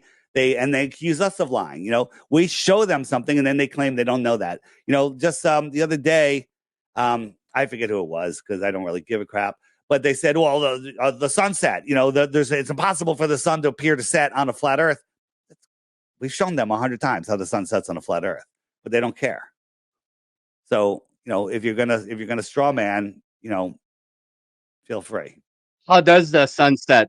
How does the sun set on the Oh, flat Earth according to your model? well, it just goes beyond the horizon. I can show you if you want. Is this one? This is hold on. Is this the one? Here it is, right here. So there's the moon, and there's Saturn. It's pretty interesting. Hmm. Yes, Um, very I'll interesting. I'll I'll I'll show you. Let me just show you. So here is some street lights, and we know that they're not going down; they're just going away. And here's whether it's the sun or the moon, doesn't matter. It's doing the same thing. It's just going away, and it's amazing. It's at the same angle. So let me. Where is my? So here is. Come on, where is it? What's this? Is this it? All right. So we're looking up here, and we're seeing the sun. It's at noon, 12:30, 1 o'clock. The sun just went beyond the building. It's going beyond the building. It's not below the horizon. We're looking straight up. We're in New York City. We're looking straight up. All right. So the way to see that sun again is to go up in height or go backwards so you have a better angle to see over the roof. So here is, I don't know if you've seen this, but other people have, but let's look at it again. So here's a guy. He's right here. Here's his line. Now, everything goes in. Everything goes up and down. And even the front and back get pulled together. The distance gets pulled together. It's all perspective. And everything goes to a vanishing point. So this mountain is thousands of feet above his eye line. So if the sun just went away, like it did with the building, it's not below. It's just beyond. Now, he could float up in the air and see it, or he can go backwards and he can see the sun. Now, let's say he's 20 miles away from this mountain that was 3,000 feet above his eye line. This line right here, is that at his eye height, or is it 3,000 feet above his eye height? It's 3,000 feet above. But it looks to him to be at his eye line. The sun goes away and it goes beyond, just like it went beyond the building. Right? And so now we add the clouds in here. The clouds are ramping down. And so these clouds here are thousands of feet above the mountain, but they are merged together. So here's the sun. The sun's above the clouds. It goes beyond this horizontal eye zone. And so this line, what do we say about this line? Well, the top of the mountain is 3,000 feet above his eyes, and those clouds are 5,000 feet above the mountain. But it all looks like it's at his eye level. It just went beyond. That's how the sun sets on a flat earth. It's still up in the air. It's just beyond your horizontal eye zone. Does that make sense to you? And yeah, and theoretically, you can zoom in on that sun, and then No, you you should be cannot. able to No, you continue to see it. cannot. Okay. No, it cannot. Because this line here is thousands of feet above his eyes. It went beyond it. He could have the Hubble telescope. He can zoom in. He's going to zoom right into the mountain, and the thing is behind it. Like right here. So hold on. Here we have our horizon, and here's our sun, right? And the sun goes away. Mm-hmm. Now you can zoom in. You can't zoom in through my hand. You Right. can't. Now, Mm-hmm. a terrestrial object is here in between the ground, right? Anything on the water. So when you zoom in and make it bigger, and now you can bring it back into resolution because it's in between the layers. It's on your layer. A terrestrial Okay. object can be zoomed back in. A celestial object cannot be brought back in. But what about above And water? Like if some people might ask the same question. Okay, so let's say I agree with you. Okay, those mountains are higher than me. They and the sun is going way beyond it. So the sun is hidden behind the mountains. But what about on a level uh water yes, surface? Like what happens there? sure. So remember, the clouds will ramp down into the horizon. The water's ramping up. Your eye line is here. So if you're standing at the edge of the water here, from here to here, let's just call that 100 yards. It's actually less than that. Okay. But from here to that horizon is 5 miles. Why is 100 yards taking up 80% of the space from here to here? This first 100 yards is taking up 80% of the space. So if we went another 100 yards, it's going here. So the first 200 yards is taking up 95% of the space. Let's go another 100 yards. So the first 300 yards is taking up 99% of the space. So all of that is getting compressed. I just added another line. It's getting compressed. And that's as far as you can see. So there's your horizontal eye zone. Now, looking at it sideways, so I'm over here where you see me, and here's a boat. We're looking at it in an orthographic view that nobody ever gets to see except in diagrams. So here's the first 100 yards. And if we move the boat here, it's that much smaller. And if we move it another 100 yards, it's that much smaller. Another 100 yards, it's that much smaller. Another 100 yards, another 100 yards, right? So now, every time you go 100 yards, it's getting proportionately smaller, but your view of distance isn't changing very much. The boat's getting smaller, but it's your view isn't changing. So I think I have something that'll show you. Let me see. I don't have it there, but here's an interesting one. So we're looking out here. This is a terrestrial point of view. Now I showed this to Globers, and they're like, "Oh, that's the horizon. It's a sharp. It's a defined, not a fuzzy horizon." No, it's not. So you zoom out here. You think this is the horizon, but look what's going on out here beyond the horizon. These are dolphins. They're jumping up. Let me get out of the way here. So are those dolphins jumping up from behind the curve of the Earth, or are we just having an optical effect here? So Looks terrestrial like an objects will optical effect disappear. to me. Yeah, it's all optical effects. But the atmosphere will become opaque even on a cloudless day in the distance. The atmosphere will become opaque, and the sun will go beyond it. However, on a super clear day, we get a different effect. Whoa, what's going on here? I lost my camera, but that's all right. Figure that out in a second.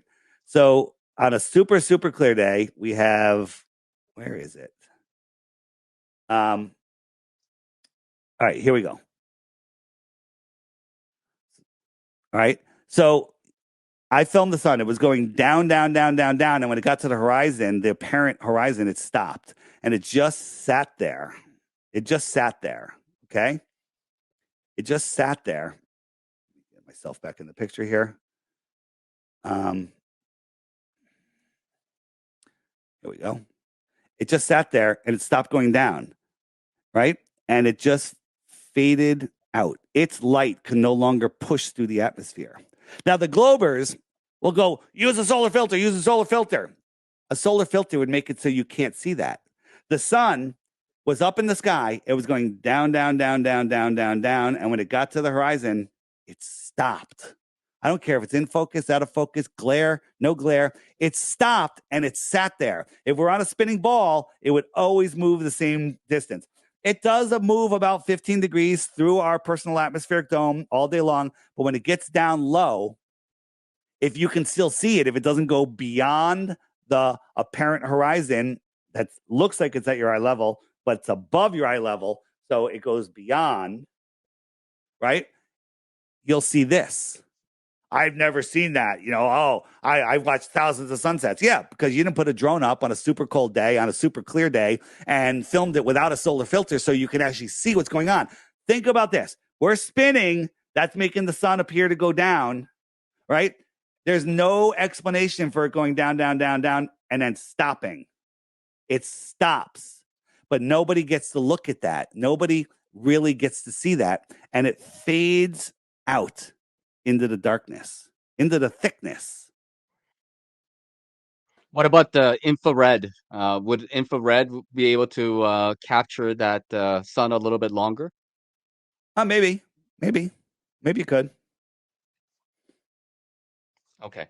But here's the point. The Sure. point is Yes.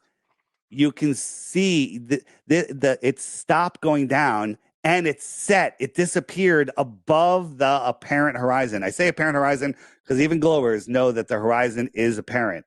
Right on the app, if you hit the web button, which is the more resources page, scroll down to the bottom. There's the sun fade out section where there's a whole bunch of videos like that. Watch them; they're awesome. Anything else that you want to say about your app or proofs about the flat Earth before we continue?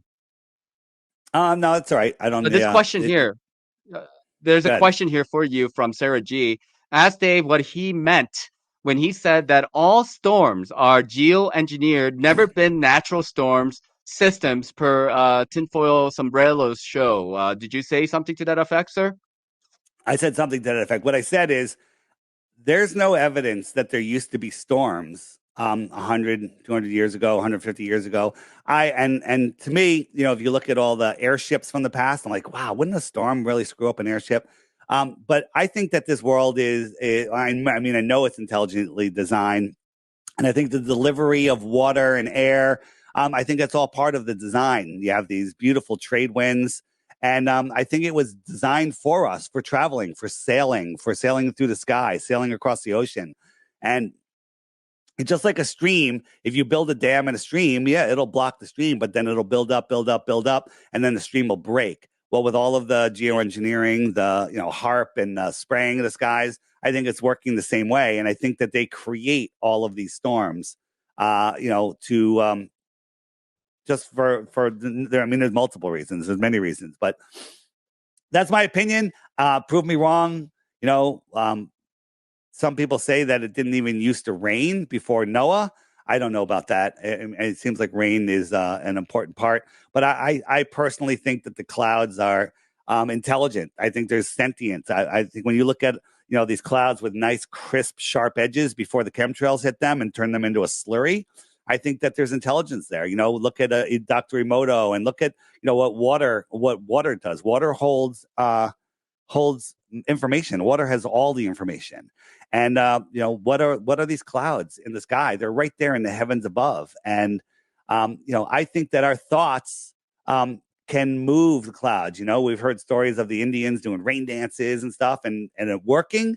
Well, I think that our thoughts actually connect us with the heavens above and the clouds.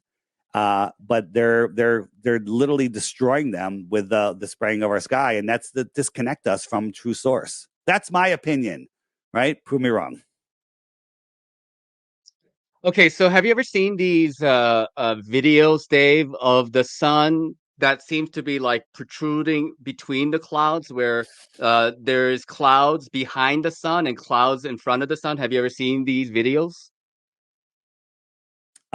Yeah, I have so the What's going on there? some of them are very yeah, some of them are very tricky because you can't tell what's the ground, what's the air. But I think we see the sun in an apparent position. Here's one you're talking about. So we got the sun or the moon right there, right? But that could be explained like we're looking at a cloud deck and the sun is farther away and it's below what we're seeing here and it's just popping through. I don't know. I personally think that the sun has been seen in between clouds, but other people say, well, they can't. They're thinking of it more as a physical object. And I think that if somebody was over here looking at this, they would see the sun in a completely different position. So we've had many people, mainstream media, these clown interviewers that are just looking to discredit flat Earth. They'll say, what's with the sun? And someone will go, well, everyone has their own personal sun. So there's billions of suns, right? That's not what they mean. It's just we all see this point of energy at a different position. We see it in a different position. And that's just how we see it. We all have our personal relationship with the sun. How about that? Well, yeah, it's kind of like you can say the same thing about like rainbows. For example, if you and I were, out in a plane somewhere and then we saw a rainbow, that rainbow is kind of like it's going to have a different visual angle based on who the observer is, right? We would have our own rainbow to be, and we would be looking in the same direction and say that the rainbow is there, but that rainbow isn't going to be exactly the same because our view or the perspective in which we're looking at that rainbow will be different. Would you say something to that effect, or is that something different? Yeah. So no, it's something like that. I just don't think the sun is a physical object as they tell us. So again, the optics of the sky are no way to prove the shape of the Earth. And when you look in the sky and things are going in different directions, are you looking through water? Is it reversed?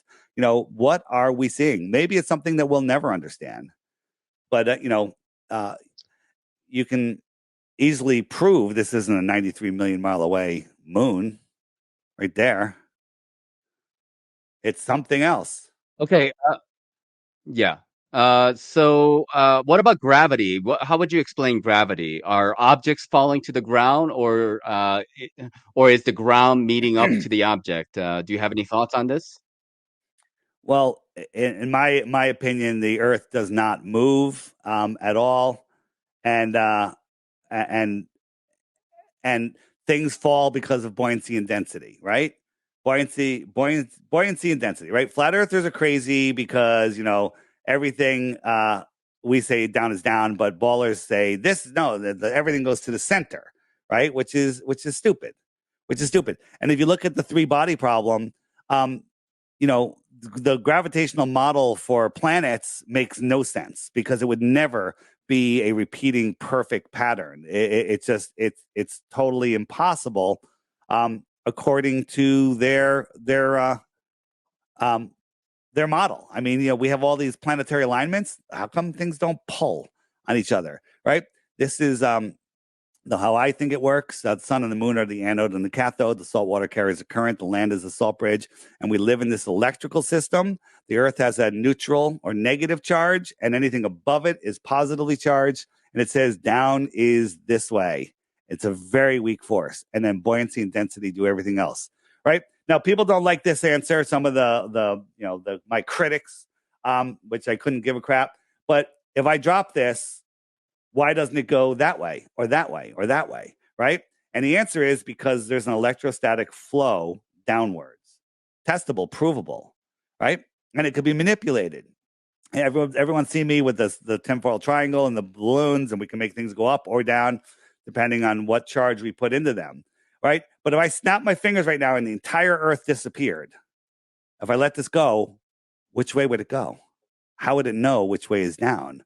So the Earth, in my opinion, testable, has this electric flow to it, right? And we can manipulate that. Like when lightning strikes, things go flying. Is that because it's killing gravity for a second, or is it reversing the polarity of the ground for a split second very strongly and sending things flying in the air?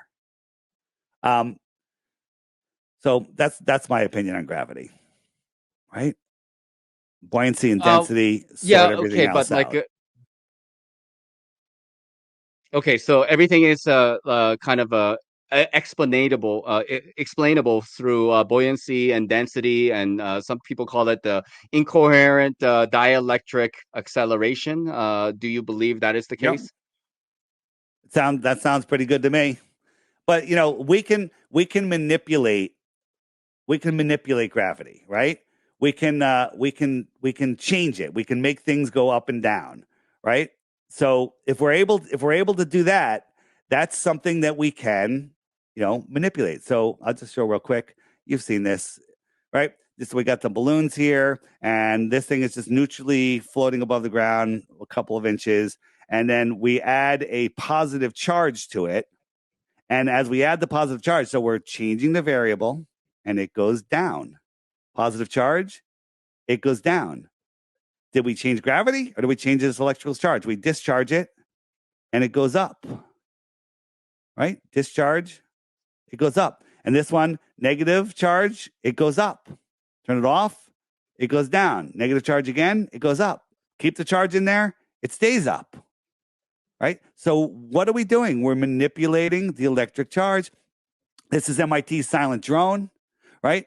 No moving parts. It's flying. Are we making it anti-gravity, or are we making it have a different attraction to the Earth, a repulsion of the Earth from the Earth, right? So this thing is flying because of its electrostatic potential. We just did that. Now go in your model, and not yours, but the globe model. Show me how you manipulate gravity. Show me how you prove that. And here's the thing: the globalists say that it's 10 to the electrostatic force is 10 to the 36 power more stronger than gravity. That's a number you can't even fathom, right? So if the weak electrical force is making things go down, and gravity is 10 to the 36 less powerful, that means gravity is zero. Zero, right? 10 to the 36 less than that force is zero. There you go. There's my thoughts on gravity. Okay, are you That's yeah, are my you there? thoughts. Good. Um, can I share yeah, yeah. Can I share a video with you? It's only about a minute and a half long, and then I want to get your thoughts on what you think is going on there, if you don't mind. Sure. Sure. Go ahead. A slinky will only stretch when there is a force being applied. You can test this for yourself. You cannot stretch the slinky without a force. This is something important to note as it will make the following experiment much easier to understand. When we have a bottle with water and it's connected to the earth, we can experience weight and buoyancy, which are effects of a force or motion. For example, something that's more dense or heavier than the water by volume, like the slinky, will sink or appear to go down, and something that's less dense, like the ping pong ball, will get pushed to the top or float. If I glue the ping pong ball to the top of the slinky so it can be one unit, we can experience a density gradient. The more dense material at the bottom and the less dense at the top. Also, the fact that the slinky is being stretched shows that there is a force present when connected to the earth. However, as soon as I release the bottle into freefall, the buoyant force of the ping pong ball and the weight of the slinky completely vanish along with the density gradient. The slinky is no longer at the bottom, and the ping pong ball is no longer at the top. Also, the fact that the slinky is not being stretched shows that there's no force present. Acceleration requires a force.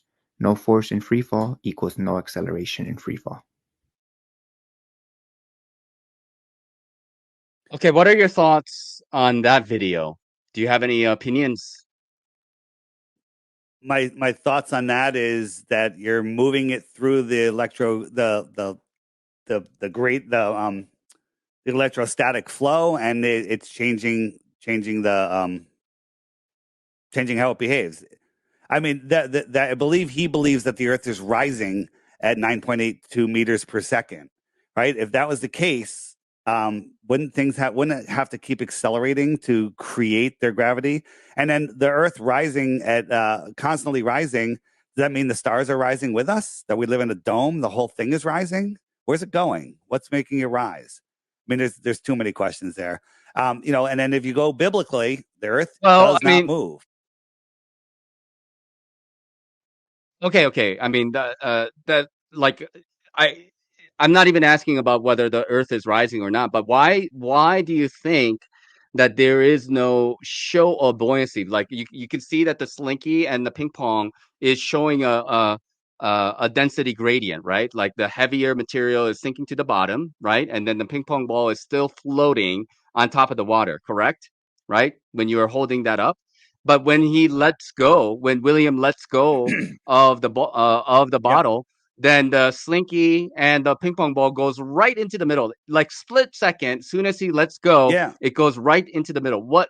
How would you be able to explain that in your model? Because because the density of the water is now falling, so it's not it doesn't have its weight. It doesn't have its weight going down because it's free falling. So there's no the water is still the same density. I guess that's not the right word, but because it's free falling, it's not having that weight. That's how I see it. And why would it change if it's free If falling? I if I The weight. yeah, I'll tell you, if I had Go ahead. a ball of water, let's pretend I could have a ball of water, and I put it on a scale, it weighs 5 pounds, right? And now if I drop the ball of water in the air, it's no longer 5 pounds because it's free falling. So it doesn't have that weight anymore, right? The scale, if I dropped it with the scale, it would have no weight. But then when it hit the ground, it would get its weight back when it stops moving. Well, it would So I be think more it's than the weight if it actually impacted the ground, right? Because the absolutely. weight is the No, I'm with you there. When it hits the ground, it'll have an impact, and his also had an impact too. What does he show that when it impacts? But as soon as that water is not free falling anymore, it now has the pressure that it had. It has its weight back, and then you have your buoyancy and density gradient. It seems pretty simple to me. Okay.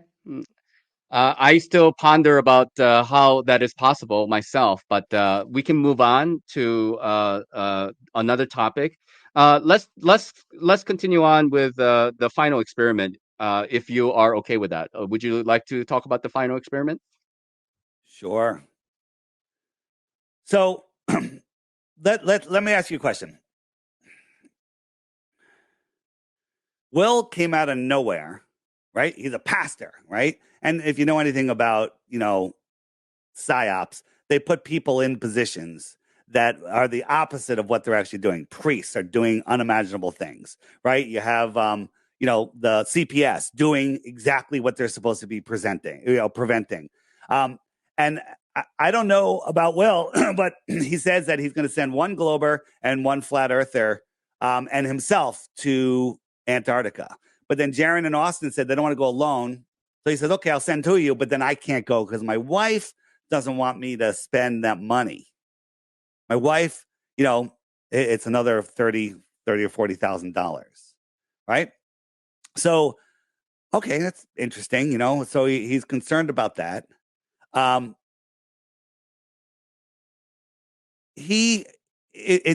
let's look into his life, right? Back on November 9th of 2021, he had a lawsuit against him for unsuitable investment and breach of fiduciary duty, and he settled for $10,100 out of a $218,000 lawsuit. Okay, so people make mistakes. Well, here's another one. This one's from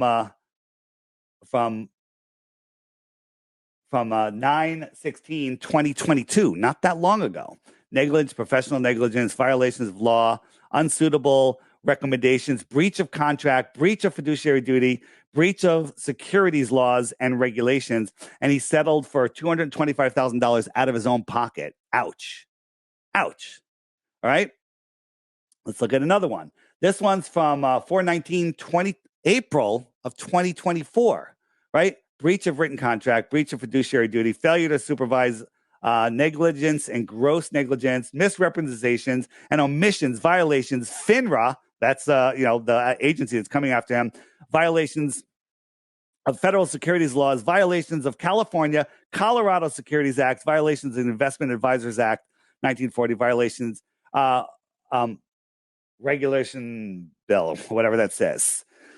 So that one's pending. He's got these pending charges from April, and he pops up on the scene. All he cares about is settling this flat earth debate. To me, I see that's a huge problem. But then just the other day, June 6th, this one pops up. Violations of, and by the way, the SEC is after him, so that last one could come with jail terms. Okay. Violations of federal securities laws, violations of the Colorado Securities Act, breach of contract, common law, fraud, breach of fiduciary duty. This is a bad guy. Negligence and gross negligence. Am I saying that right? Negligence. $135,000. He's worried about an extra ticket to Antarctica. He's got this. I'd like to talk to his wife, how she feels about that.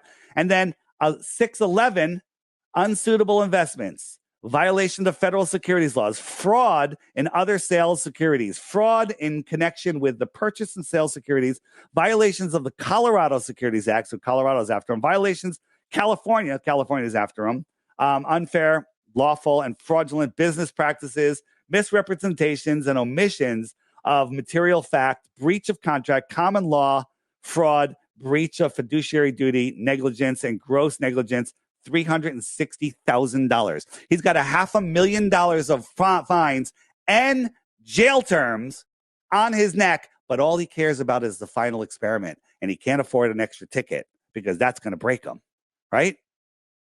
He says he's got all this great money. He made money because he did well in the financial world. He's only had his license for a few years. He's got all of these charges against him, and I guarantee there's more charges coming. Give it another couple of days or weeks, and I bet you this list piles up to more than 5. So he comes out. Oh, is that not showing? Am I not showing? Why isn't that showing? Damn it! I actually was showing that while What are you, what are you not showing? I see your let me just background. I mean, I see your yeah, background no, here. I get it. This is there you go.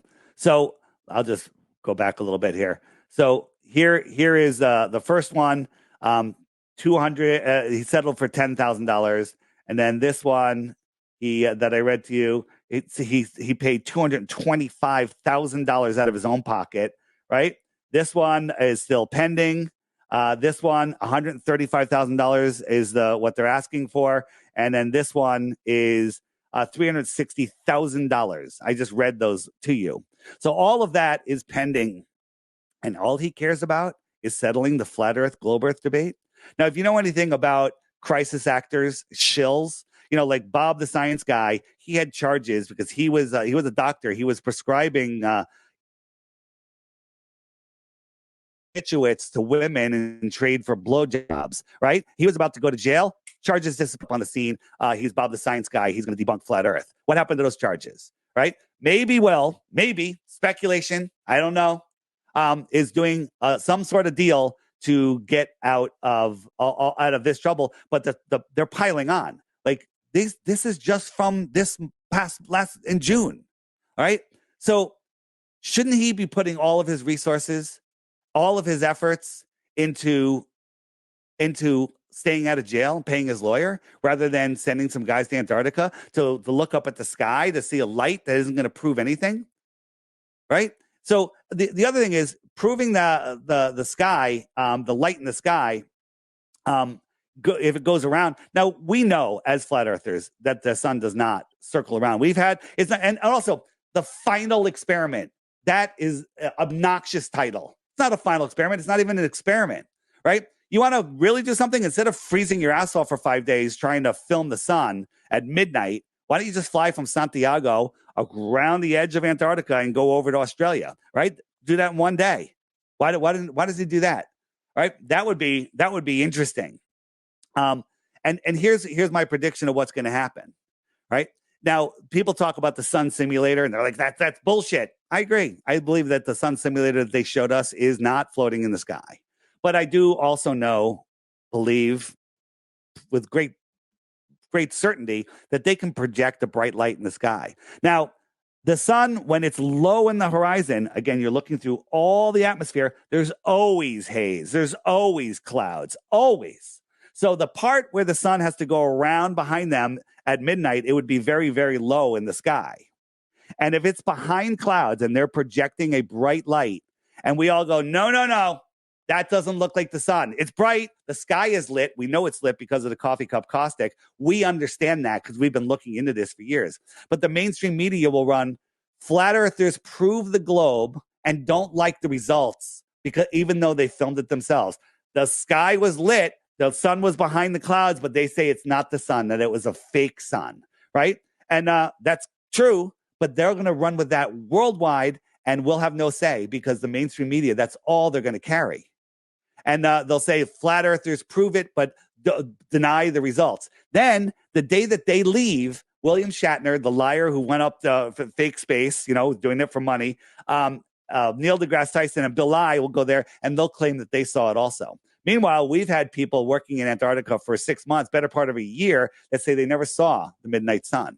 Now, the sky is lit, but try explaining that to a normie that thinks flat earth is stupid.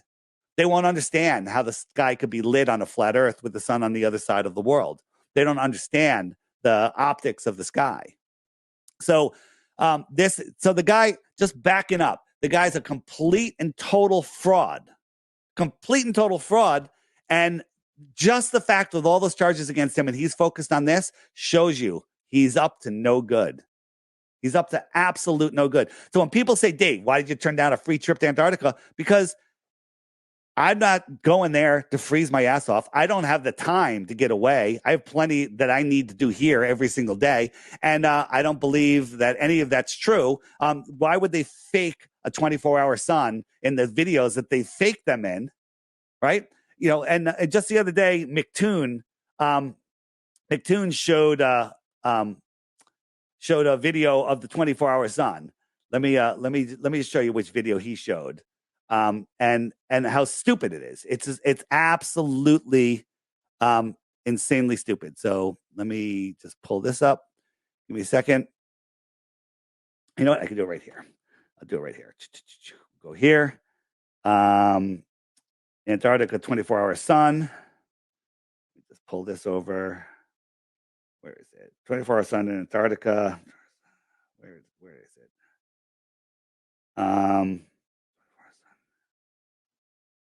Where is it? It is. Give me a second. I'm going to find it. So this is what. Where is it? You know what? Let's go to my history.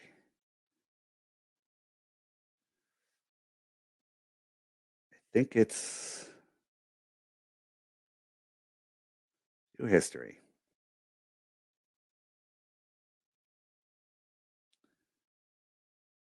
There it goes. All right. So this is the video that McToon brought up. Said, oh, look, there's the 24-hour sun.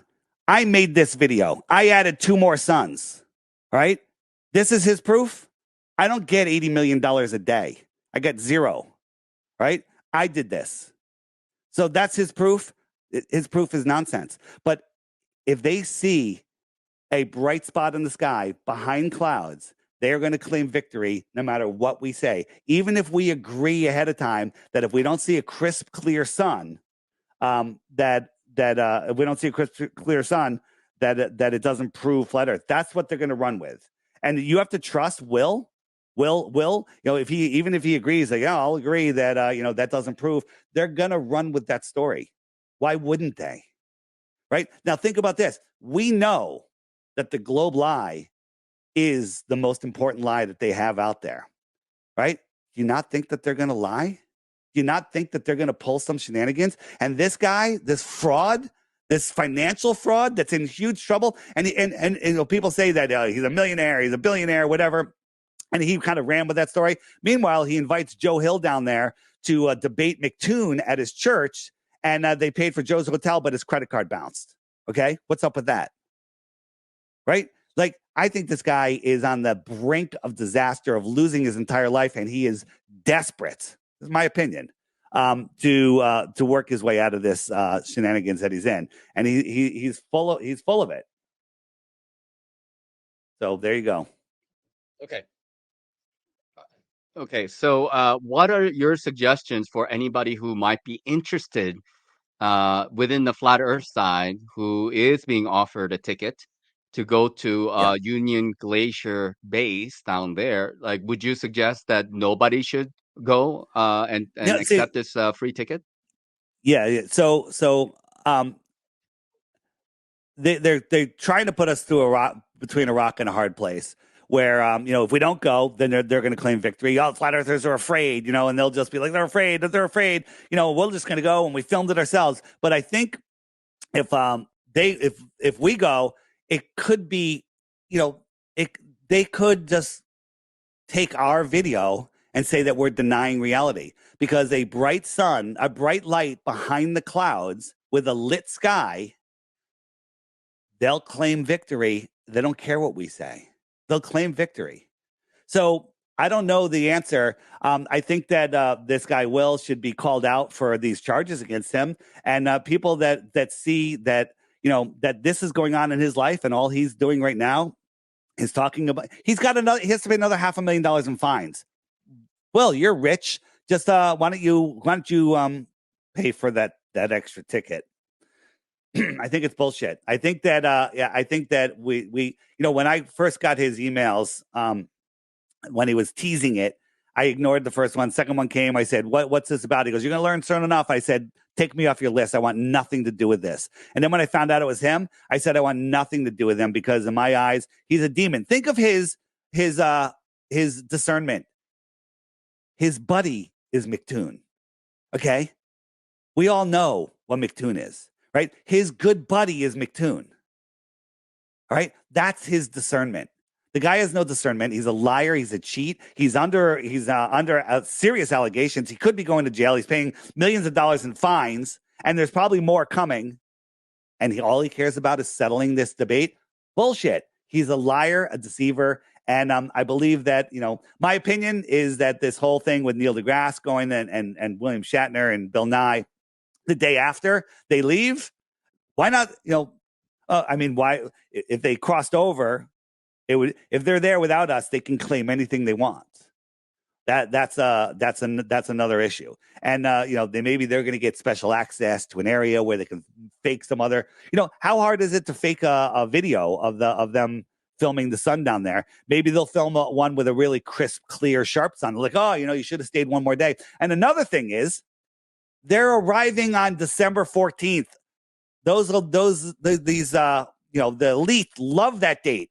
What happened on December 14th in 2014 or whatever the year was, right? At that school in Connecticut, December 14th.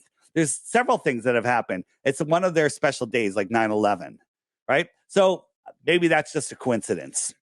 But all of these things adding up say this is going to be a massive deception, and it's a bunch of bullshit. And then I want to point out one other thing. Jaron is so confident that there'll be no sun going behind his head around the South. And I agree. There's not. I think he misspoke when he said, then, the globe makes more sense. I don't think he meant to say he believes in the globe. He's going to say, there's a problem with our model. I have to figure out what it means, but it doesn't get rid of the no curvature. It doesn't get rid of all of the other heliocentric stuff that we've disproven. It doesn't get rid of it, but it causes a problem if there's a real sun that goes by there. But could they fake it? They got friggin' dinosaurs and dragons and cities floating in the sky. You don't think they could put a bright light behind the clouds in Antarctica? And maybe in Antarctica it's even easier because maybe they're close to a dome. Maybe, right? But they're because there's so few people down there, maybe they can have this elaborate setup and make it look really good. Maybe. But again, it's not an experiment. It's stupid, right? Fly people from Santiago to Antarctica, prove you're in Antarctica, take off again, follow the coast for 8 hours, and then fly to Australia, which would take you another couple hours. All right? They can't do that. They can't do that because we don't live on a spinning, stupid globe. There you go. Okay. Okay. Thank you for that, and I appreciate your views, Dave. But I guess my opinion on the matter is that Jaron can probably speak for himself. But you've known Jaron very closely, and you probably knew that he didn't actually mean that it's gonna be more on the globe side or whatnot, right? But it's just that maybe he just misspoke, as you said. It is more on the globe I'm side. sorry, go I ahead. agree with that. It is more on the globe side. If we see a sun going around, that matches the globe model more than it matches the flat Earth model. The flat Earth model really doesn't have a good explanation for that, and the globe model does. Does that make the Earth a globe? No, because. One, first you have to verify, was that real? What did we see? Maybe there's another explanation, but it doesn't get rid of the no curvature. It doesn't get rid of the no motion. It doesn't get rid of all of the other proofs that the Earth is a level stationary plane, right? It's an issue, but I think he's so confident that if they try to fake it, he'll be able to expose it. but if there's a bright light in the sky and the sky stays lit, doesn't matter what we say. They're going to run with the story. Flat earthers prove the globe and don't like the result, even though they filmed it themselves.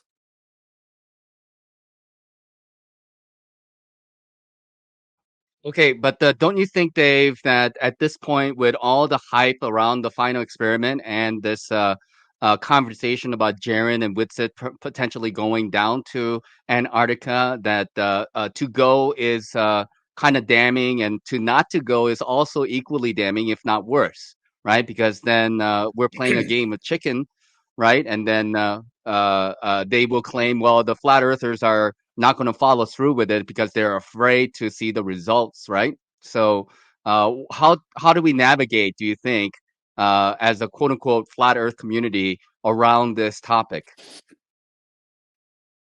I just think that with all these charges against Will and him being a fraudster and a liar, that people have to realize that he's up to no good and he can't be trusted, and walk away from the whole thing. That's what I think, because they'll try to film some stuff, but at least they can't say flat earthers filmed it and denied it. They could say, "Oh, we filmed it," and but the thing is, people have been going to Antarctica for decades. No one has seen the 24-hour sun, but he's going to see it this time. I don't think so. I think it's a massive deception, and that he's the fact that he named it the final experiment. This isn't him. This is not his doings, in my opinion. This is not him. He'll just claim it is, and he just wants to put an end to it, and he'll become a flat earther if the sun sets. Bullshit. It's bullshit.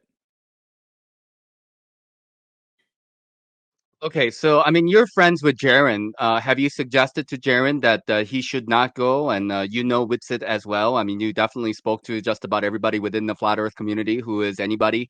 So have you told everybody that you don't believe in the final experiment, and then nobody should be a participant of it? Is Well, that his because that's how opinion you feel is, about it, basically, right? yeah. Well, that's my opinion, and he doesn't have to listen to it. But he feels that if they try to fake it, he'll be able to show that it's fake. They have infrared cameras and everything. But what he doesn't realize is it's friggin' cold. It's going to be like 30 below zero, and cameras and like I don't like 95% of your battery disappears. So what's he going to bring? 50 friggin' batteries down there and warmers and stuff. He's going to have to spend 50 grand, 100 grand and batteries. He's not going to have the right equipment to document it. But Dave McKeegan, he will. He'll film it. And they'll say, look, that's the sun right there because it should have gone right here. And it did go right there. They'll project the sun right where it's supposed to be if the earth was a globe. And it's not about putting a simulator up there. It's putting a spotlight up there, right? Maybe they do it from a helicopter. Maybe they do it with a hologram or whatever. To think that they don't have that technology to put a bright spot in the sky, that's ridiculous. That's not even a conspiracy theory. That's easy. And they don't need it to light up the sky because the sky will already be lit, right? But try explaining that to a normie. They won't get it. They'll be like, it's because the earth is a globe. Okay. Yeah. So anything else that you want to say about the final experiment and Will Duffy and like obviously you have your opinion that this guy is not really credible, he's not really trustworthy, and there is probably something nefarious that we are not fully aware of. Obviously, up front, Will Duffy is saying that he really just wants to know, and this is one of the ways to know whether or not the Earth is actually a globe or a flat Earth model. And a lot of people are saying this is what is called a false dichotomy. Uh, uh, so it's like kind of like, uh, and some people also feel that this is kind of how would I say, like a distraction of sort. But It's a how do huge we get away distraction. from this topic? Because yeah, yeah. But like a lot of people, including myself, have immersed our time and attention to look into Will Duffy and who he is associated with, and what kind of a past he has. And I think more information will be coming out. Absolutely. And just going back to those charges against him, do you find it weird that this guy has massive charges that come with jail time and, another $500,000 in charges, and all he cares about is the final experiment? That is not reality. That is not what happens. He should be working with his lawyer. He should be saving his money to keep himself out of jail, but he's not. Okay. If someone can't see through that and see that there's a massive, massive deception going on, you're blind. You don't understand it. Do you agree that it's weird that he's doing this with all these charges against him and more coming? I think it Well, even without the charges, I think I found it to be weird. I mean, without all this additional How about information about his past, being a part of. I'm sorry. Go ahead. with the charges? Yeah, that adds to it, but I already felt it was weird without it. It was what I was trying to get at. Yeah, I get But it. yeah, I it's get it. even more weird with the charges. It, Yeah, yeah. it's impossible with the charges. Nobody with those charges decides to take on a pet project like this. He's spending all of his time on it, and just use your God-given common senses. When this guy talks, the way he has that duping delight, the way he talks, the what he says, he is, in my opinion, full of bullshit.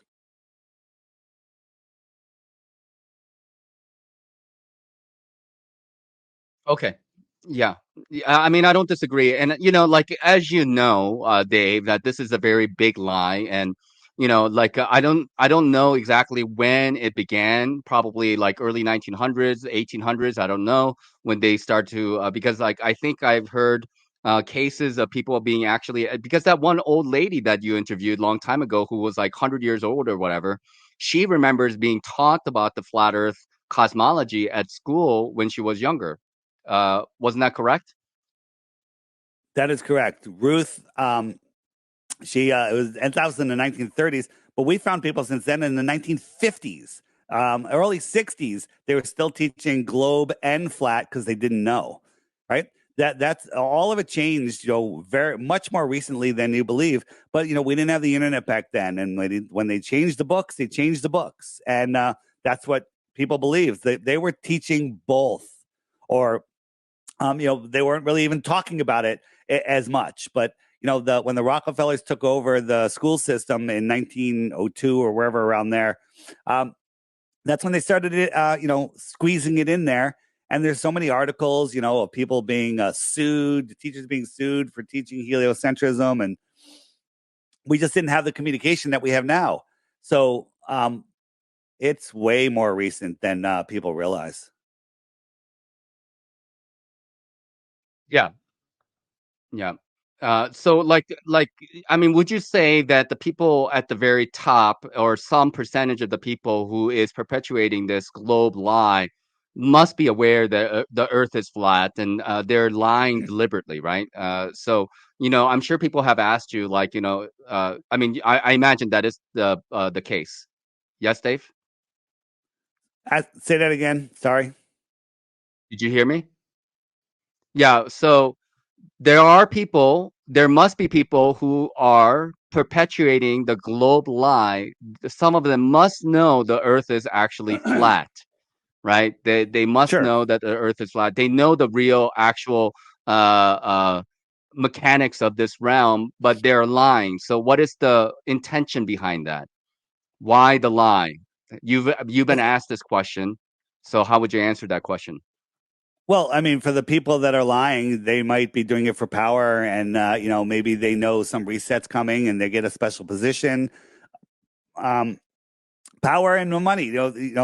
People look down on the regular population as useless eaters, so they're above, and so they're going to lie to keep us as slaves. Because if everybody woke up to flat Earth, everybody would unplug from the system. The entire governments, churches, schools, everything would just fail, and people would be free from the indoctrination and the rule, the unauthorized rule over them that they've been allowing. When you wake up to flat Earth, you wake up to your own God-given rights, and you take them back, and that's what they don't want. So the people that are lying are trying to keep everyone else a slave because they get a special position, they're making money, whatever it is. That's why they would lie. And the main reason they lie to us is to, in my opinion, is to hide the creator, hide God, and hide more resources, and hide possibly more land. We don't know. Do you think there's land beyond the Antarctica? Do you believe so? Personally, I think there is, but I can't prove it.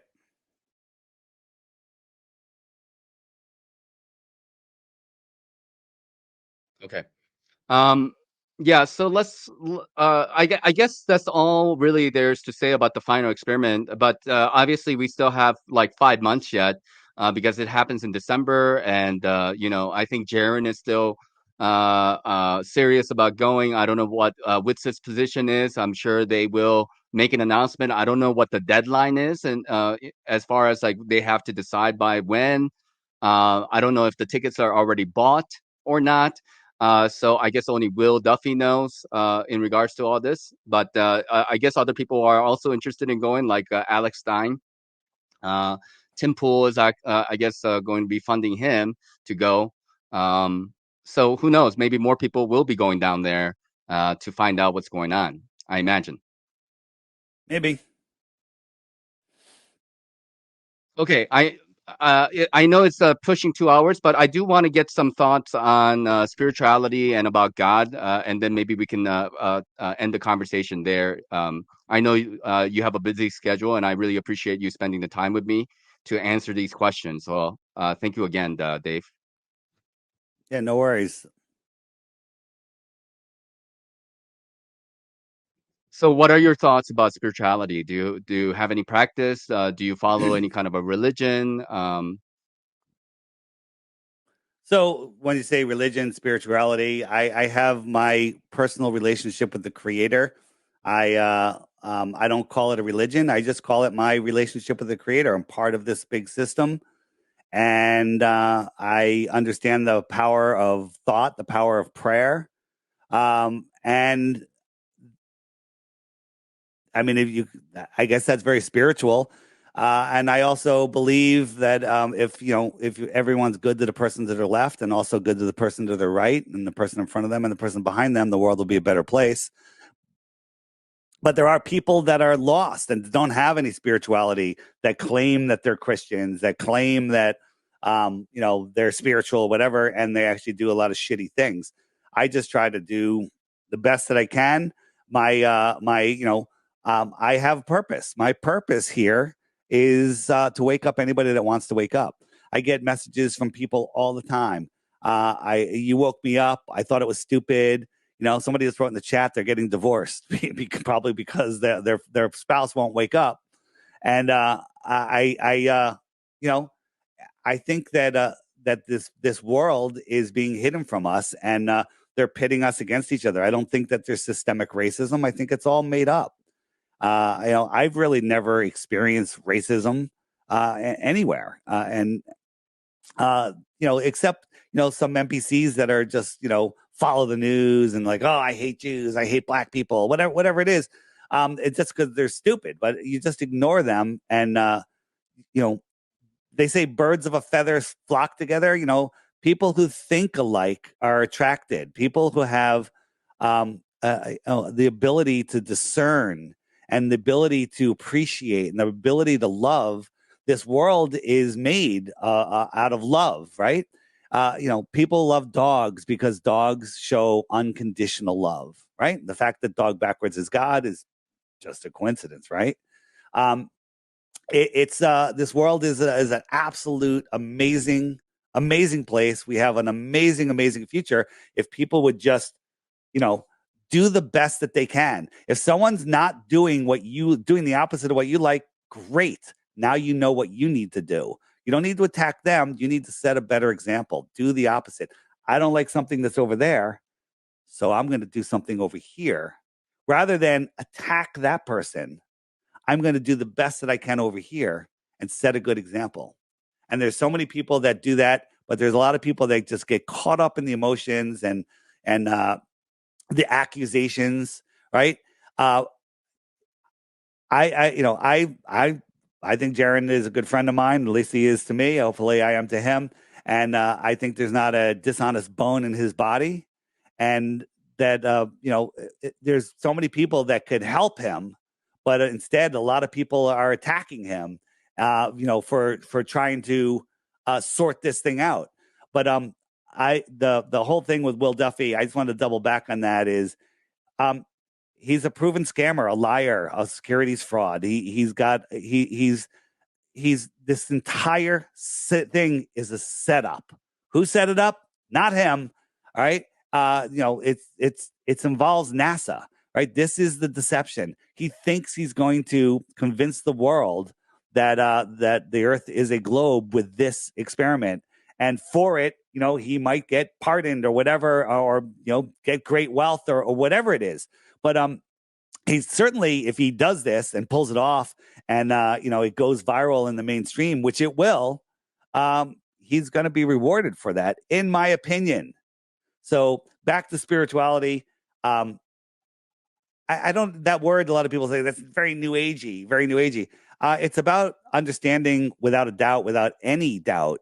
Like if you have doubt that there's a creator, you're disconnected, right? I have zero doubt. I am 100% positive there's a creator, and I'm doing my best to have the best relationship and serve the creator the best I can. And the way I can tell I'm serving the creator is it feels good for me. It's what I want to do, right? I have no discord when I'm doing the right thing. When you're doing something evil. Could you imagine being McToon? Could you imagine being Will Duffy, right? Doing all of this stuff and knowing it's wrong, right? I couldn't even imagine, nor do I tell you, imagine that. Don't imagine that, because imagination is what makes this world. Your thoughts create your reality. So once you start doing the right thing, you'll know it, and life is amazing that way. So there you go. And for those of you that think that you can do better than me, which maybe you can, please go do it. Maybe I'll inspire you to do what I'm doing. Right? Go out there and do your best to help wake up others. It feels great. We all love waking other people up to the globe lie because it frees them from the matrix. So there you go. Thank you very much, Dave. The last thing I just want to clarify with you is that you know that you're serving the creator because it feels good to you. Did I understand that correctly? Yeah, let me clarify. When you do good, when you do, you don't break natural law, it feels good. People, psychopaths could say, well, it feels good to murder people. It feels good to harm people and steal their money. That doesn't really feel good. I mean, you might get a charge out of it, but when you don't break natural law, don't harm anybody else, and do your best to be synergistic with creation and nature, it feels good. Yeah.